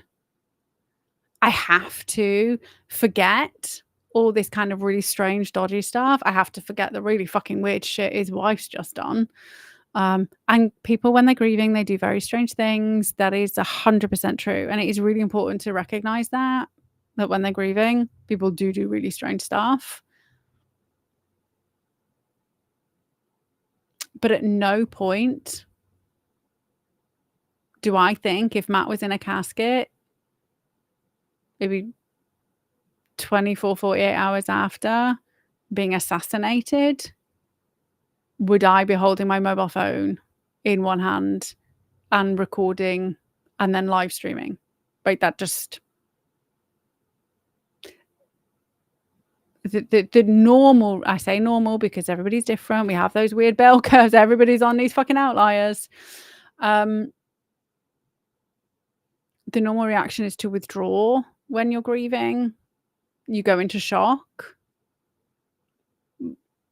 And yes, her speech will have been scripted, because if you're in shock, you will be struggling to kind of comprehend and say words, and you will want to make sure that you convey a message, right? And I think that's fine, right? That's fine. You want to kind of, he was a very public figure, rightly or wrongly. The world was expecting something of her, and I personally think that's wrong. It was wrong for the world to expect her to make a speech like after she's just fucking witnessed her own husband being assassinated, whether she was there or not, because it was all over the fucking internet. But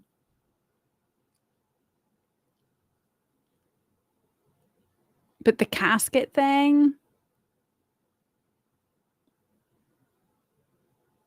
like that's, and I've I work with crazy people, right? And even people I know who've seen and experienced crazy things in their lives think that's extremely strange. But then again, people try and take selfies and they fucking kill themselves by falling off cliffs. So, who am I to say what's normal in this world? And again, we do crazy things when we're grieving, but that's that. Okay, so that indicates to me, okay, so professional head on, that indicates somebody who is not in their right mind. If that's not scripted, right? If that wasn't scripted and she's just done that, then that's an indication that girl needs help, because that's not a normal thing to do.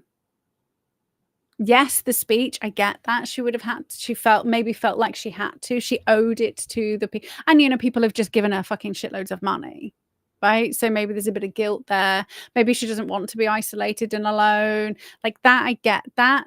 Makes logical sense, even though it just didn't vibe with people. Of course it don't vibe. She's potentially traumatized by what's just happened. The casket thing, I hope she's got mental health help, because she does have children. So I hope somebody's looking after the children, because that to me indicates her brain is not functioning as it should. And most people's brain aren't going to, right? You'd be a psychopath if your brain was functioning fine, because you'd have no empathy, right? That's literally what a psychopath means, right? So everybody else will be doing very strange things.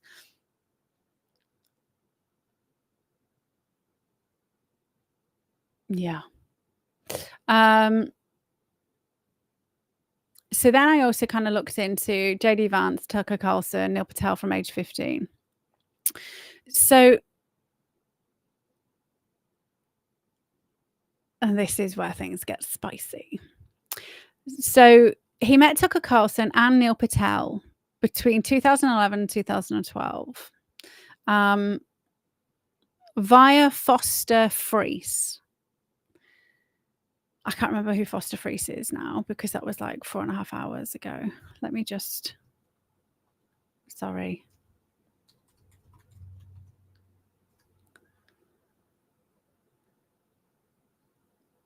He was an American investment manager and prominent donor to the Republican Party and to Christian right causes. Now, bearing in mind, it's been funded with Zionist Jewish money. He tried to be the governor of Wyoming in 2018, and he didn't. So he's kind of like a Warren Buffett. He's a growth stock picker, having successfully navigated markets for 36 years. in his own firm since 1974. Okay, so basically he's got access to AI and those apps, because if you've seen it now, you can literally train an AI to fucking sell stocks for you. So he's probably had all that, and obviously insider trading, because they know what they're about to crash and all of those things, right?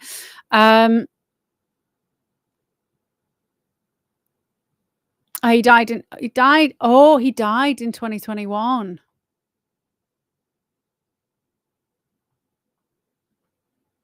Oh, well, that's interesting. May the 27th, 2021. I mean, I wonder whether he died because of one of the sealed indictments, right? But okay, so timeline with Charlie. Charlie's still pushing the Christian stuff 2 years after his death. So it's only 2023 changes. Anyway, so Foster Friess is the one who introduced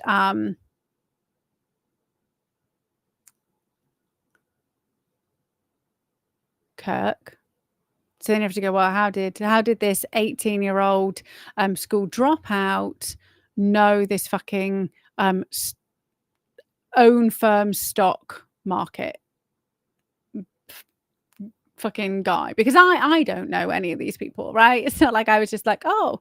But it's also was funded by the Koch network. Right, so the same people who go Bilderberg meetings and the Kochs kind of meddle both sides of the right-left narrative. There's one that does conservative, there's one that does left. The Kochs were heavily involved. Oh my gosh, I can't remember. This was like 5 years ago. We looked into the Kochs.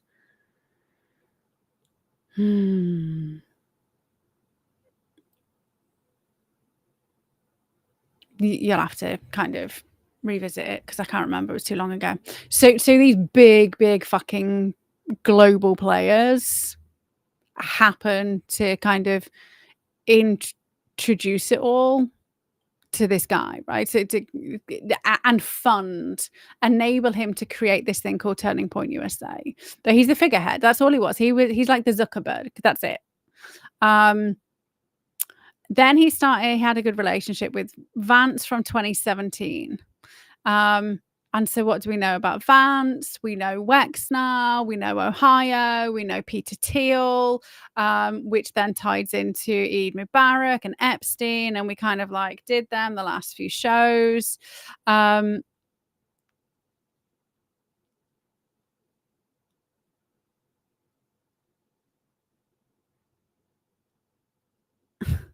Tucker Carlson and Neil Patel gave $1 million, praised his sincere Christianity, even though kind of it was Zionist. That's what we kind of discovered at the beginning. So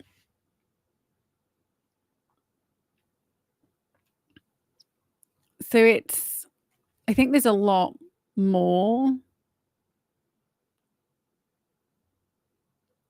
that he in my opinion,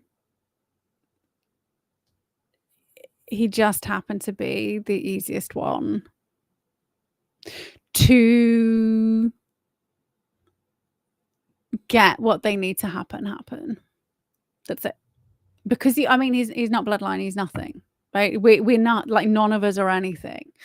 And that's it's an awful way to feel, but we have to kind of understand that. When you understand that and how they are psychopathic, some of them are fucking sociopathic or and sadistic, right? They enjoy, I'm not going to use the F word,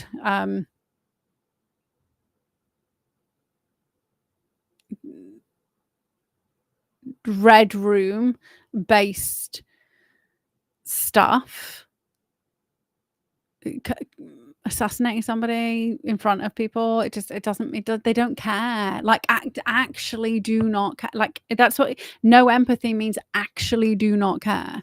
I don't think normal people understand that. They actually just do not care. It does not even occur to them. And even if it does occur to them, they just don't care. Because you're irrelevant. You, me, we are in the same way you may, you know, electrocute a fly that's been like buzzing around you and feel nothing. That's how they feel. Like the absolute disdain people have, that select group of individuals have for other people is off the charts. You are literally nothing. If they could squash you like a bug, they would, because that's how they feel about you and me and him, right? So he was executed to push the narrative, to push people further right, because they need to. They need the war. They need the civil war. That's and people think, I mean, yes, it didn't spark the like immediate, like everybody kind of was, everybody thinks, oh, you know, there will be like people taking up arms. That they don't need people to take up arms. They just need people to go evangelical. Because then what we do is we change the laws, and the left will, like, so again, let's go back to having everybody's digital twin 2007.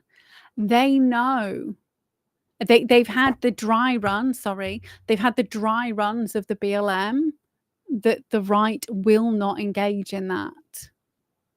They will not. So what do?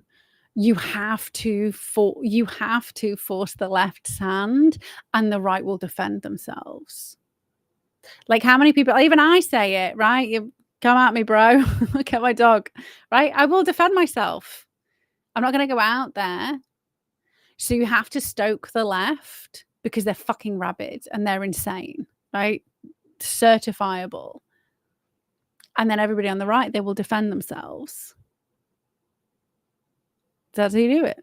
What do we have in the UK? We have 2 rape gang inquiries going on, right? We have the left in Keir Starmer imploding over all the rape gangs. We have Mandelson, like it's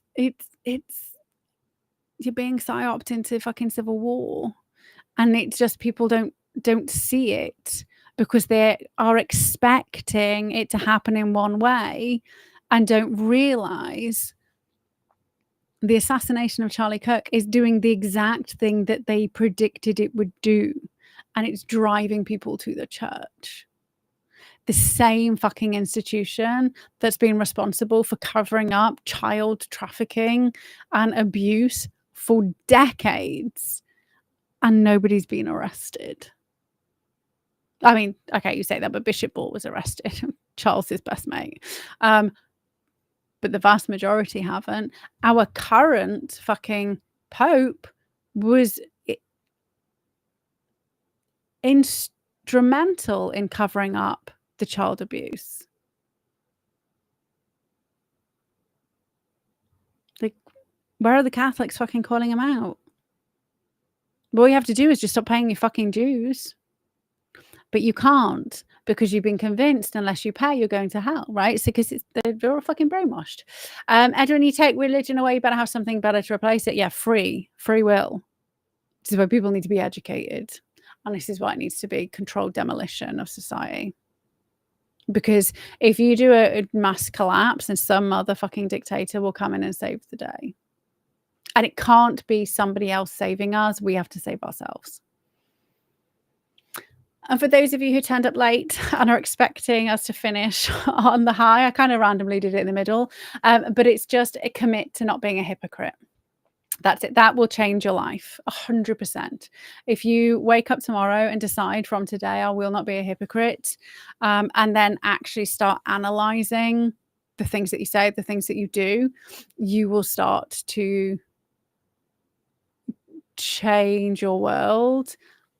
It's the fastest path to being a real, honest good person, a good person for you, mainly because you feel ashamed. Shame will make you do lots of things. And also you're not doing it for anybody else. So you are the one holding up the mirror to yourself. And if you have integrity, you will change the things that you don't like in others, because you'll not be doing it in yourself. That didn't kind of make sense. But you will change the things that you don't like other people doing, because you don't like them doing it. So therefore you recognize that you don't like it and you shouldn't be doing it. Or you start to give people free passes when they're cockwombles. Kind of both. Okay, so it's been an extended show. Thank you very much for joining. I'm going to go and get some food and some more water. Have yourselves an amazing week. Just be mindful. Be true to you. Like, that's it. Genuinely have your own moral compass. What do you think's acceptable? And then live to that ideal.